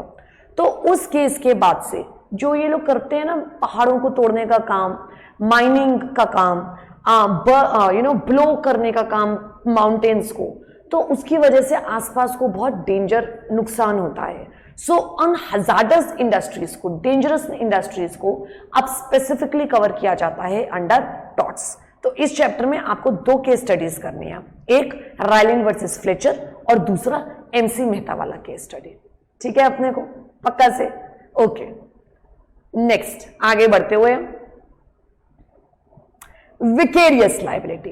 देखो यार, स्ट्रिक्ट और एब्सोल्यूट लायबिलिटी टॉपिक तो हमारा बहुत छोटा सा था। हमने बात करी कि यार पर्सन की लायबिलिटी होगी, चाहे वो खुद काम करे चाहे वो किसी और से काम कराए। 2 इंपॉर्टेंट हमने फैक्टर्स देखे, non natural use of land हुआ था, और जो डिफेंडेंट है उसकी जमीन से कुछ निकल के जहां उसका ऑक्यूपेशन है, जरूरी है ऑक्यूपेशन है, कहीं ना कहीं वो बगल के उसमें घुस गया था जमीन में। आपने कहा मैम बिल्कुल ठीक बात है। नेक्स्ट हमने इसका लैंडमार्क केस स्टडी किया, that was Ryland versus Fletcher. इसके अलावा हमारे पास 6 पॉइंट्स और आते हैं जिसमें हम किस बारे में बात करते हैं। आपने कहा मैम वो एक्सेप्शंस हैं, भगवान की मर्जी से, थर्ड पार्टी की मर्जी से, प्लांटिफ की मर्जी से, प्लांटिफ की गलती से, फिर से भगवान की मर्जी से, थर्ड पार्टी की मर्जी से, प्लांटिफ की मर्जी से, प्लांटिफ की गलती से, नेचुरल यूज ऑफ लैंड से। अगर ऐसे में से कोई चीज हुई है तो कोई प्रॉब्लम नहीं है, एब्सोल्यूट लायबिलिटी या स्ट्रिक्ट लायबिलिटी नहीं लगेगी। अब मैं आपसे बात करने जा रही हूं विकेरियस लायबिलिटी की। कह रहे हैं आपने कहा मैम विकेरियस लायबिलिटी का मतलब क्या हुआ? कहीं ना कहीं विकेरियस लायबिलिटी का मतलब है काम कोई और करेगा और उसकी भरपाई कोई और करेगा। आपने कहा मैम बिल्कुल ठीक बात है। आप देखना, सबसे पहले देखिएगा नॉर्मली द टॉर्ट फीजर जिसने किया है इज लायबल फॉर टॉर्ट यानी strict liability, but in some cases a person may be held liable for the tort committed by another. और इसमें भी ना ये लोग स्पेसिफिक चीजें इंक्लूड करके लेके आए हैं। आपने कहा मैम जैसे पहला principal and agent, I think ये नाम सबने सुना होगा। प्रिंसिपल कौन? मालिक टाइप का आदमी, मालिक नहीं कहूंगी वो तो मास्टर सर्वेंट में चला गया। प्रिंसिपल कहीं ना कहीं हो गया जो अपने एजेंट्स के थ्रू बाहर किसी और शहर में अपने शहर में भी अपना काम कराता है और एजेंट उसके बिहाफ पे काम करता है स्पेसिफिक अथॉरिटी लेके, और वो बिल्कुल like a mirror like a shadow काम करता है ऑफ द प्रिंसिपल। इस केस में कहीं ना कहीं ध्यान से देखिएगा, कोई फेसेट पर एलियम फेसेट पर से, इसका मतलब हुआ जैसे आप अपने लिए काम करते वैसे ही आप कहीं ना कहीं प्रिंसिपल के लिए करोगे और प्रिंसिपल आपके थ्रू अपना काम करवा रहा है। So that the act of the agent is the act of the principal. Simple बात है यार, अगर एजेंट किसी थर्ड पार्टी से कुछ पैसे वगैरह लेके आता है प्रिंसिपल के बिहाफ पर, प्रिंसिपल के लिए, प्रिंसिपल के गुड फेथ में, मुझे सोच के बताइएगा प्रिंसिपल लायबल होगा या एजेंट लायबल होगा? आपने कहा मैम ऑब्वियस बात है प्रिंसिपल लायबल होगा, एजेंट क्यों लायबल होने लगा? देखें, when an agent commits a tort in the ordinary course of his duties as an agent, the principal is liable for the same. Principal liable हो जाता है आपका कहीं ना कहीं। आपने कहा मैम ठीक है, आपका कोई एजेंट है वो चाहे फ्रॉडलेंटली काम करे चाहे बिना फ्रॉडलेंटली काम करे, प्रिंसिपल लायबल होगा ही होगा। आपने कहा मैम ठीक है, because agent is acting for the principal. तो that's the basic rule of vicarious liability. गलती किसकी? चालूपंथी किसकी? एजेंट की। बियर कौन करेगा? बर्दाश्त कौन करेगा? प्रिंसिपल। आपने कहा मैम ठीक है, बिल्कुल सही है। नेक्स्ट आगे बढ़ते हैं, केस स्टडी देख लीजिए, नाम याद करने की जरूरत नहीं है। लॉयड वर्सेस ग्रेस बहुत पुराना केस है।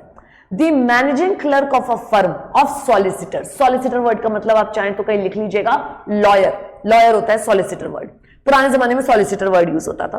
While acting in the ordinary course of business committed fraud, उसने फ्रॉड किया एजेंट ने against a lady client by fraudulently inducing her to sign documents and transfer the property to him.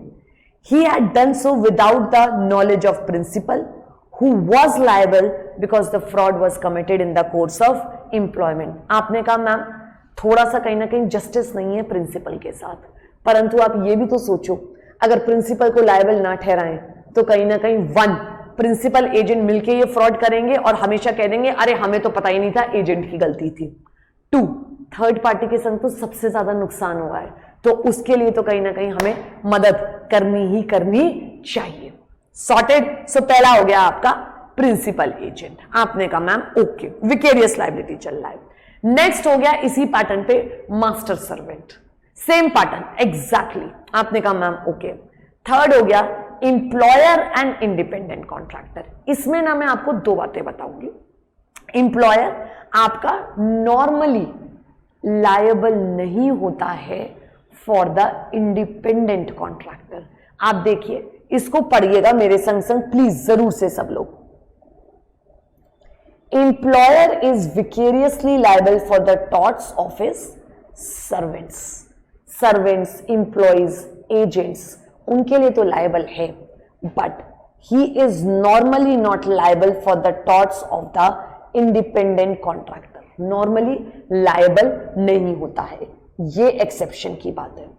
पहला हमने बात करी किसकी? आपने कहा मैम आपका कहीं ना कहीं प्रिंसिपल एजेंट लायबल है, ओके।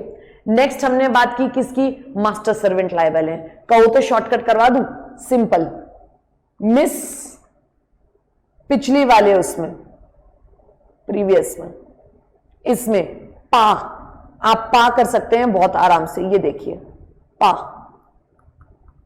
मिस पा, पुश पा, मिस पा, पा मिस, सिंपल। ये आपके दो हो गए विकेरियस लायबिलिटी के।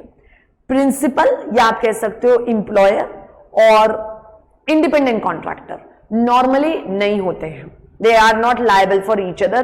काय को वो बर्दाश्त करेगा, जब इंडिपेंडेंट हो आप तो फिर इंडिपेंडेंट रहो।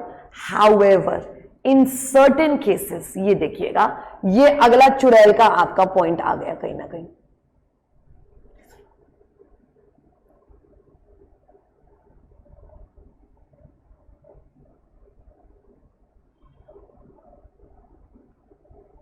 ये देखिए, where employer is liable for the acts of independent contractor, है लायबल कहीं ना कहीं।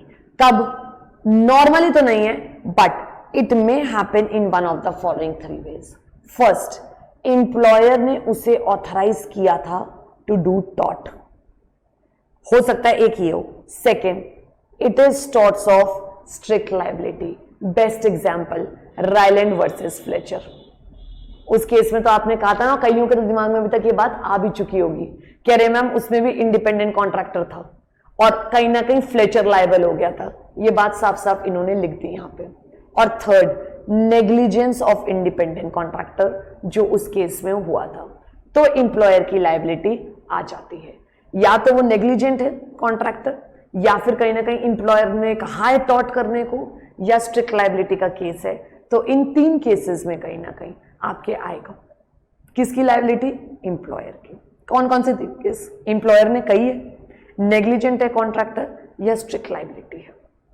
ठीक, सिंपल, बहुत सिंपल टॉपिक है यार। एक बार रीडिंग लगाना, एमसीक्यू में आप आराम से इंडिपेंडेंटली इसे पहचान जाओगे।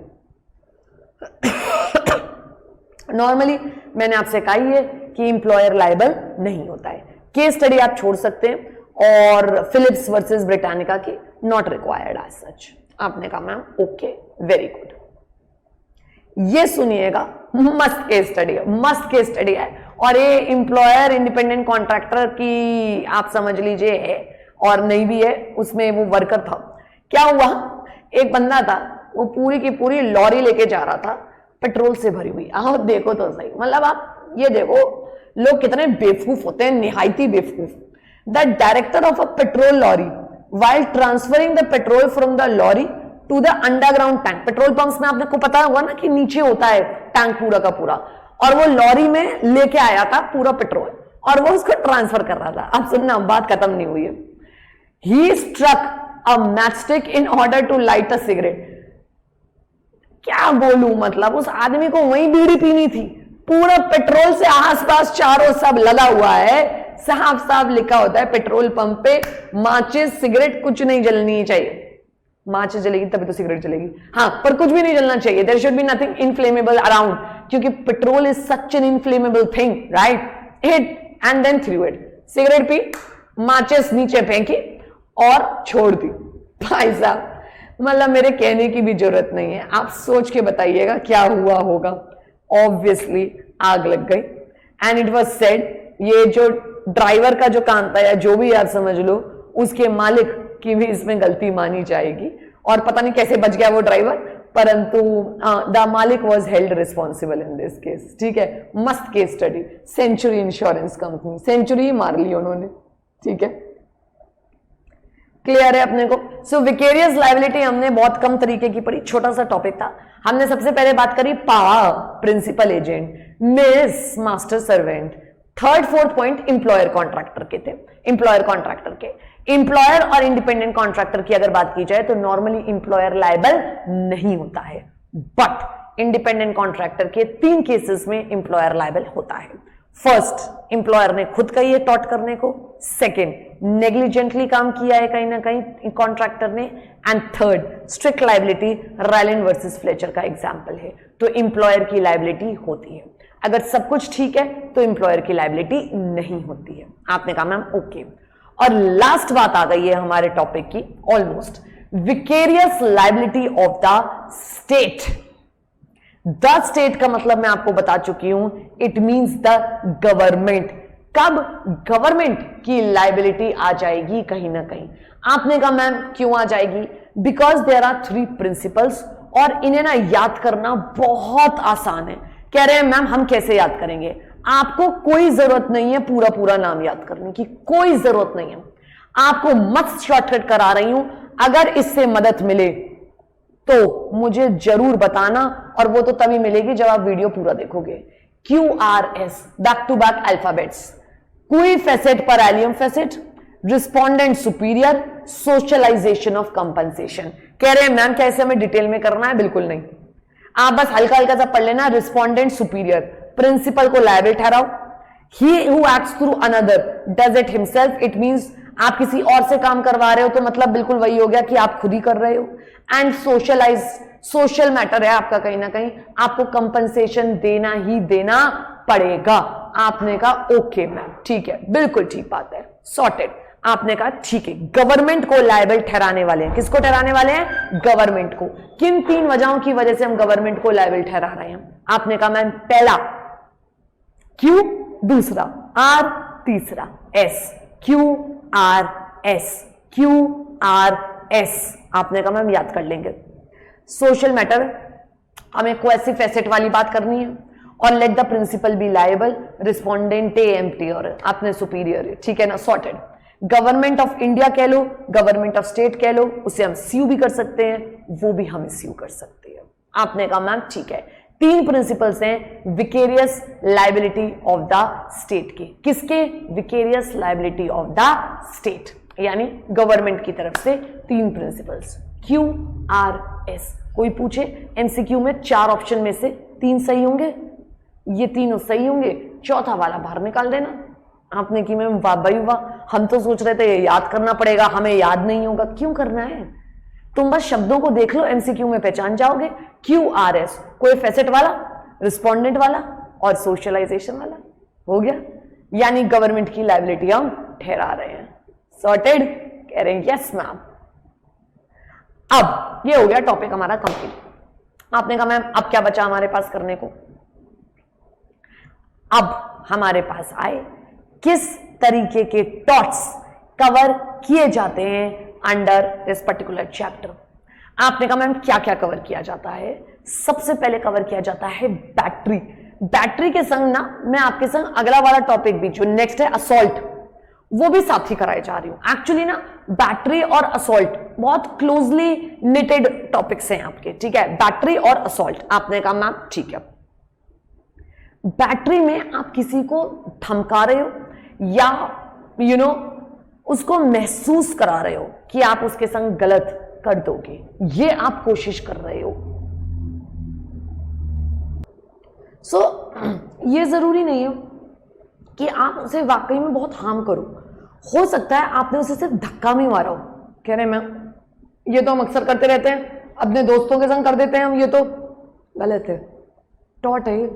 आप देखिए, any direct application of force to the person of another individual without his consent or justification is a wrong of battery। 2 चीजें जरूरी हैं। फर्स्ट, यूज ऑफ फोर्स, चाहे आपकी कितनी भी छोटी क्यों ना हो, एंड सेकेंड, ये आप उसे डराने की कोशिश कर रहे हो, so that will be considered as आपका बैटरी। आपने कहा ओके मैम, पहला हो गया ये टॉट। दूसरा असॉल्ट, आपने किसी को पीछे से मार दिया, गन लेके खड़े हो गए उसे डराने के लिए, ये सब असॉल्ट में आता है। You are trying to threaten the other person. Third, bodily harm is like battery only, आप किसी को फिजिकली हर्ट कर रहे हो। फोर्थ, फॉल्स इम्प्रिजनमेंट, आपने जबरदस्ती किसी को बंदी बना लिया है, चाहे जेल में चाहे बिना जेल के, उसके घर में, अपने घर में, कहीं पर भी, बिना कोई प्रूफ के, बिना कोई जस्टिफिकेशन के, इट इज अ टॉट। आप किसी को नहीं ऐसे बांध के रख सकते। So we have battery, we have assault, we have bodily harm, we have false imprisonment, we also have malicious prosecution।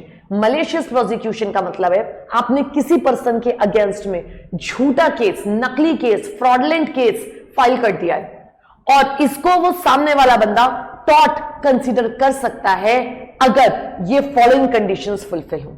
First, कहीं ना कहीं प्लांटिफ के अगेंस्ट में प्रोसिक्यूशन किया गया है और वो कहीं ना कहीं आपका रीजनेबल नहीं है और कोई कारण नहीं था और कर दिया गया है, एंड नाउ अब वो कह रहा है कि देखो भैया ये तो रीजनेबल नहीं था। डिफेंडेंट जो है उसने फ्रॉड, आपके संग धोखा किया है, आपके संग मलेशियस इंटेंशन उसका रहा है, इसकी वजह से प्लांटिफ को ऑफकोर्स नुकसान पहुंचा है।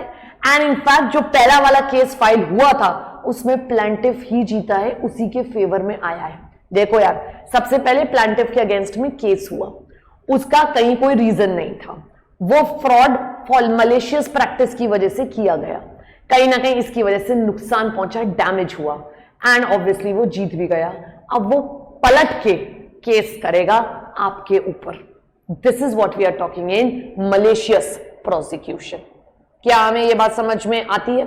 Next, nervous shock. Nervous shock is a new concept कहीं ना कहीं, ठीक है। ये वाले टॉपिक जो लास्ट के चल रहे हैं ना, ये एग्जाम के हिसाब से बहुत इंपॉर्टेंट है, वो आपसे पूछ लेंगे इनमें से कौन से टॉट कंसीडर करे जाते हैं। नर्वस शॉक का मतलब हो गया मेंटली इफेक्ट हो जाना। मैं आपको इसका एक एग्जांपल देती हूँ, रियल केस स्टडी है, सुनिएगा, मस्त है, मेरे को याद है ये केस स्टडी, एक्चुअली पुराने उसमें, अब आपके सिलेबस में नहीं है। हुआ क्या, दो फैक्ट्री में वर्कर्स लड़ाई कर रहे थे, एक को बहुत गुस्सा आ गया दारू पी के, और उसने दूसरे के सर पे बॉटल फोड़ दी एंड बहुत मारा, और इतना मारा कि वो मर गया।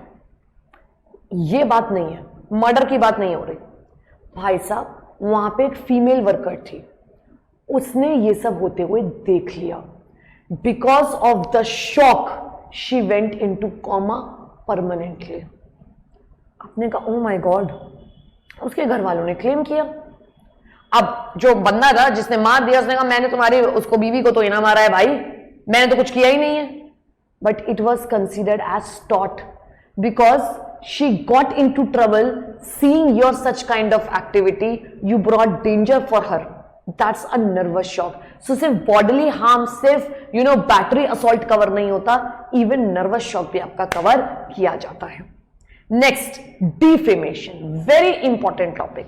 डिफेमेशन मतलब सिंपल अगर बोलूं आपको, कह रहे मैम डिफेमेशन मतलब क्या होता है?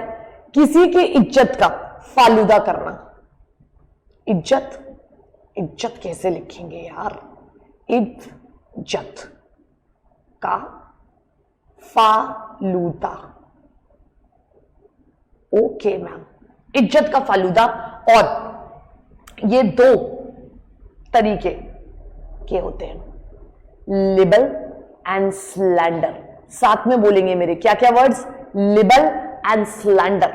Label is a representation in some permanent form, जो लिख दिया जाए, जो कभी मिटे ना, जैसे रिटन वर्ड्स, न्यूज़पेपर में छपना, गंदी पिक्चर्स बनाना, कैरिकेचर्स बनाना, सिनेमा फिल्म्स बनाना। कैरिकेचर्स आर लाइक पोर्ट्रेट्स वगैरह टाइप की, गंदी पिक्चर्स, पोर्ट्रेट्स बनाना। Effigy, statue, unrecorded words. Cinema films में फोटोग्राफिक पार्ट भी इसमें कवर किया जाता है। आप किसी को हर्ट करना चाहते हो, दैट इज कॉल्ड एज, आपका जल्दी बताओ, it is called as libel. ये एमसीक्यू के हिसाब से बहुत इंपॉर्टेंट है। While slander, it is the publication of a defamatory in a transient form or you can say temporary nature. Slander temporary nature का है, libel permanent nature का है आपका। आपने कहा ठीक है मैम, एंड इसके लिए पनिशमेंट आपका libel का ऑब्वियसली रिटन वाले का बहुत ज्यादा है। इट इज तो कंसिडर्ड एज आईपीसी में क्राइम। बट अगर आप दोनों की बात करो तो ये दोनों को ही टॉट में तो कवर करा ही करा जाता है, क्रिमिनल ऑफेंस में भी कवर किया जाता है। So this is what we are talking about, defamation तक भी। आपने कहा मैम ठीक है। सो हमारे पास टोटल हो गए कहीं ना कहीं 7 पॉइंट्स। आपने कहा मैम क्या क्या? बैटरी, किसी को फोर्स करना, असॉल्ट, थ्रेटन करना, बॉडीली हार्म, वही शरीर को नुकसान पहुंचाना। फोर्थ, फॉल्स इंप्रिजनमेंट, गलत तरीके से बांध रखना अपने पास। नेक्स्ट, मलेशियस प्रोसिक्यूशन, फॉल्सली किसी के ऊपर कोर्ट में केस करना। Next, nervous shock, and last आपका डिफेमेशन। फिर से रिपीट कर रही हूं, we have battery, assault, bodily harm, false imprisonment, malicious prosecution, nervous shock and defamation. Sorted है अपने को? 7 हाइलाइट्स जरूर से याद रखिएगा, ठीक है। नेक्स्ट, लास्ट बात पे बढ़ते हैं हम लोग। रेमेडीज इन टॉर्ट्स, किस तरीके की रेमेडीज मिलती हैं? डैमेजेस मिलते हैं आपको, पैसों के टर्म्स में मिल सकते हैं। इंजंक्शन ऑर्डर, इंजंक्शन ऑर्डर का मतलब हो गया स्टे ऑर्डर, कि यार ये काम आगे नहीं करवाने दिया जाएगा, रुकवा दिया जाएगा उस काम को। स्पेसिफिक परफॉर्मेंस करवाना या स्पेसिफिक रिस्टिट्यूशन ऑफ प्रॉपर्टी कराना, प्रॉपर्टी ठीक करा के हमारी वापस करो क्योंकि हमारी प्रॉपर्टी को नुकसान पहुंचा है आपकी वजह से। देखो पहला वाला जो है डैमेजेस वो हो गए मॉनिटरी टर्म्स में बेबी लिक्विडेटेड। इंजंक्शन या स्पेसिफिक परफॉर्मेंस करवाना ये आपके अनलिक्विडेटेड डैमेजेस कहलाते हैं, ठीक है। इसके अलावा एक्स्ट्रा जुडिशियल रेमेडीज भी अवेलेबल है हमारे पास। एक्स्ट्रा जुडिशियल का मतलब हुआ जिसमें आपको कोर्ट जाने की जरूरत नहीं है। आपने कहा मैम पिछले वाले में क्या कोर्ट जाना पड़ेगा? जी, इसमें आपको जाना पड़ेगा कोर्ट, और मैं आपको याद कराने का सिंपल तरीका बता देती हूं। आपने कहा मैम बता दो, सिंपल सिंपल, आपको जुडिशियल रेमेडीज कोर्ट जाना है। मैम किसको कोर्ट जाना है?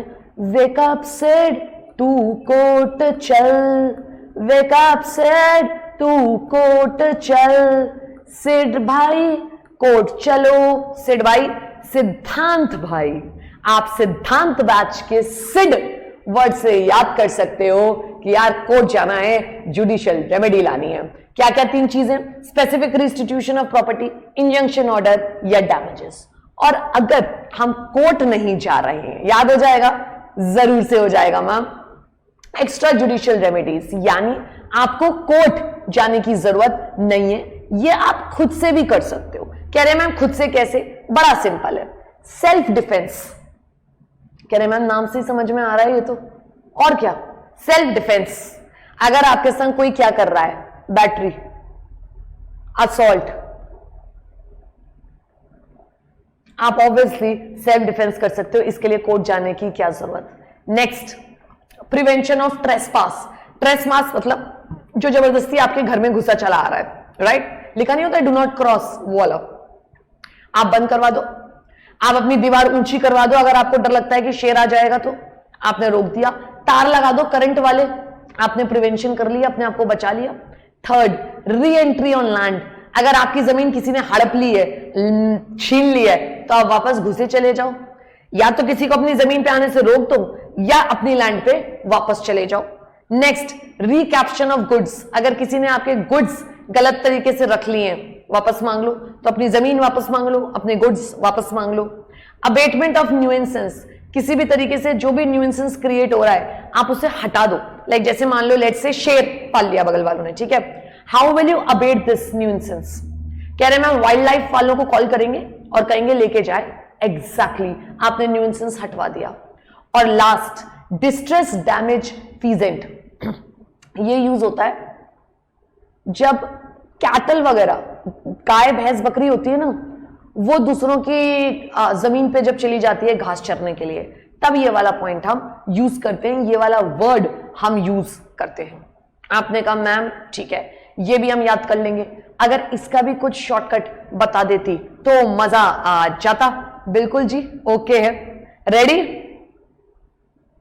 स्प्रेड। ये देखो बेटा, मेरे शॉर्टकट ना बहुत काम आने वाले हैं, आपको एग्जाम में याद आएंगे मेरे शॉर्टकट। स्प्रेड, आपने कहा मैम कमाल है। Self defence S, prevention P, R E के ऊपर मैंने डबल वो लगा दिया है, that means re entry on land and recapture of goods, abatement of nuisance and distress damage feasant. Exact words के संग आप याद कर लोगे।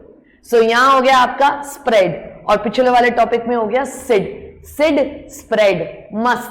आपके जुडिशियल और एक्स्ट्रा जुडिशियल रेमेडीज दोनों ही समाप्त होते हैं, और इसी के संग आपका कहीं ना कहीं चैप्टर भी खत्म होता है। अगर आप मुझसे कहो कि मैम अगर एक क्विक रिवीजन करवा देती तो मजा आ जाता, हमारे पास टाइम है, बिल्कुल जी, आप जैसे कहो। 1 सेकेंड बस मुझे दीजिएगा।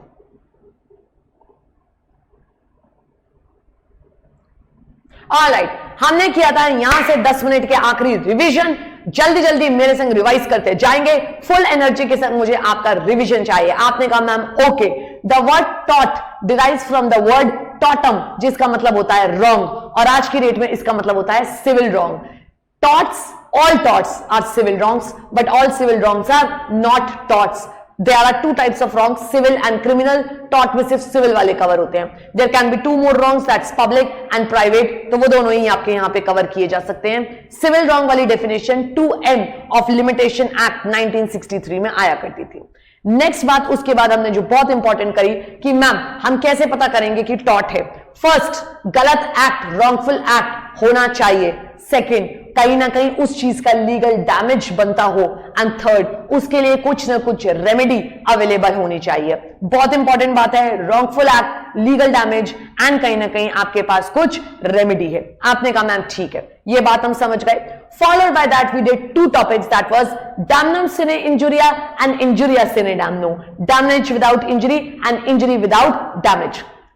फर्स्ट वाले केस में अगर सिर्फ डैमेज हो रहा है, जैसे बगल में आपकी दुकान खोल ली आपकी दुकान के और आपको नुकसान हो रहा है, नुकसान तो है परंतु आपको injury, that's infringement of right, I कुछ भी नहीं है. So you can not claim anything in tort, but in case of injuria sine damno आप क्लेम कर सकते हो. हमने वहां पे एक दुकान के बगल में मोमोज वाला भी एग्जांपल किया था.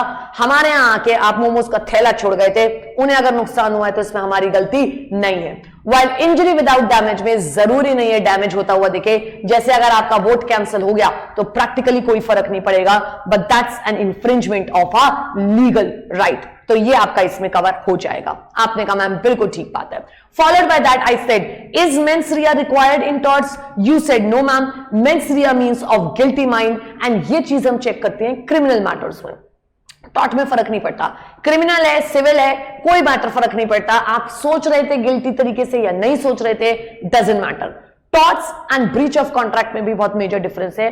Breach of contract is between two parties जिन्होंने कॉन्ट्रैक्ट किया है, while tort is happening because contract नहीं है, ब्रीच ऑफ ड्यूटी नहीं है, बट बाय द लॉ है. लॉ ने कहा है, ये बात आपको फॉलो करनी है. डैमेजेस टॉर्ट में कोर्ट डिसाइड करता है और आपका ब्रीच ऑफ कॉन्ट्रैक्ट में आपस में या कोर्ट के थ्रू डिसाइड होता है. नेक्स्ट वेरी इंपॉर्टेंट, तीन टाइप की टॉर्टियस लायबिलिटीज है. फर्स्ट, स्ट्रिक्ट और एब्सोल्यूट जिसमें आपकी लायबिलिटी है. सेकंड, विकेरियस यानी गलती करे कोई और भरे कोई और third, vicarious liability of the state that is government. Strict absolute liability में हमने सबसे इंपॉर्टेंट पॉइंट पढ़ा कहीं ना कहीं रायलैंड वर्सेस फ्लेचर. फिर हमने बात करी इनएविटेबल एक्सीडेंट हुआ, उसमें इनएविटेबल मिस्टेक यानी आप कहीं ना कहीं किसी की प्रॉपर्टी या रेपुटेशन डिफेमेशन करने की कोशिश कर रहे हैं, या फिर विकेरियस लायबिलिटी वाला पॉइंट. आपने कहा yes ma'am. Ryland versus Fletcher में क्या हुआ था? रायलैंड वर्सेस फ्लेचर में कहीं ना कहीं फ्लेचर साहब ने एक अपनी जगह खरीदी, वहां मिल बनाने लगे, इंडिपेंडेंट कॉन्ट्रैक्टर हायर किया और वहां पे एक प्रॉपर रिजर्वायर पानी का बनाना था. नीचे उसके माइन शाफ्ट्स पड़े थे अनयूज्ड. इस बारे में ना कॉन्ट्रैक्टर को पता चला ना फ्लेचर को. जैसे ही पानी भरा, शाफ्ट के थ्रू पानी बर्स्ट होते हुए बगल की कोल माइंस रायलैंड के में घुस गए और रायलैंड को नुकसान हुआ. फ्लेचर ने कहा मैंने तो कुछ किया नहीं, इंडिपेंडेंट कॉन्ट्रैक्टर की गलती थी. बट रायलैंड ने कहा कि भाई साहब आप ही लायबल हैं और फ्लेचर साहब हार गए, रायलैंड जीत गए. नेक्स्ट, हाउएवर कहीं ना कहीं there are some exceptions to absolute liability. First, अगर नेचुरल यूज ऑफ लैंड है तो उस केस में भाई साहब आप किसी को लायबल नहीं ठहरा सकते. भगवान लायबल है, थर्ड पार्टी लायबल है, प्लांटिफ ने खुद परमिशन दी है करने के लिए, या कहीं ना कहीं प्लांटिफ की गलती है. इन सब केसेस में आपकी लायबिलिटी नहीं आएगी एब्सोल्यूट, या फिर आपने स्टैच्यूटरी अथॉरिटी वाली बात में उससे करी ली. नेक्स्ट, आज की डेट में ये केस मैंडेटरी हो चुका है for hazardous substances. MC Mehta का लैंडमार्क केस स्टडी है. विकेरियस लायबिलिटी पा के केस में आता है, प्रिंसिपल एजेंट मिस के केस में आता है, मैं अम्मा कह रही हूं, ठीक है, मास्टर सर्वेंट के केस में, इंप्लॉयर और इंडिपेंडेंट कॉन्ट्रैक्टर के केस में नॉर्मली नहीं आता है, पर तीन केसेस में आएगा. जब इंप्लॉयर ने खुद कहा है टॉर्ट करने को, नेग्लिजेंस है इंडिपेंडेंट कॉन्ट्रैक्टर का, या कहीं ना कहीं स्ट्रिक्ट लायबिलिटी वाला एग्जाम्पल है. नेक्स्ट, ये वाला आग लगने वाला तो आपको समझ में आ गया, मस्त पेट्रोल वाला केस था. Vicarious liability of the state shortcut करा दिया है, QRS आप याद कर लिएगा, क्विट फेसेट वाली बात, ठीक है. नेक्स्ट, रिस्पोंडेंट वाली बात और सोशल मैटर वाली बात. QRS से कर लेना, आप पहचान जाओगे वर्ड्स को, ठीक है. नेक्स्ट, कौन कौन सी बातें हैं आपकी जो मानी जाती हैं torts? We have battery, assault हमने बात करी, bodily harm, false imprisonment, malicious prosecution, आपकी ये सारी चीजें, and nervous shock and defamation. Defamation दो टाइप के होते हैं, लिबल एंड स्लैंडर। लिबल मतलब रिटन, उसका पनिशमेंट ज्यादा है, स्लैंडर मतलब ओरल टेम्पररी, उसका पनिशमेंट ऑब्वियसली कम है। ये क्रिमिनल केसेस भी कंसीडर किए जाते हैं एज वेल एज टॉर्ट्स में करे जाते हैं। देयर आर 3 जुडिशियल रेमेडीज, सिड बोले तो आपको डैमेजेस मिलेंगे, इंजंक्शन लगवा सकते हो और स्पेसिफिक रिस्टिट्यूशन ऑफ प्रॉपर्टी करवा सकते हो। एक्स्ट्रा जुडिशियल रेमेडीज में वी हैव स्प्रेड में आपको मैंने 6 बातें बताई।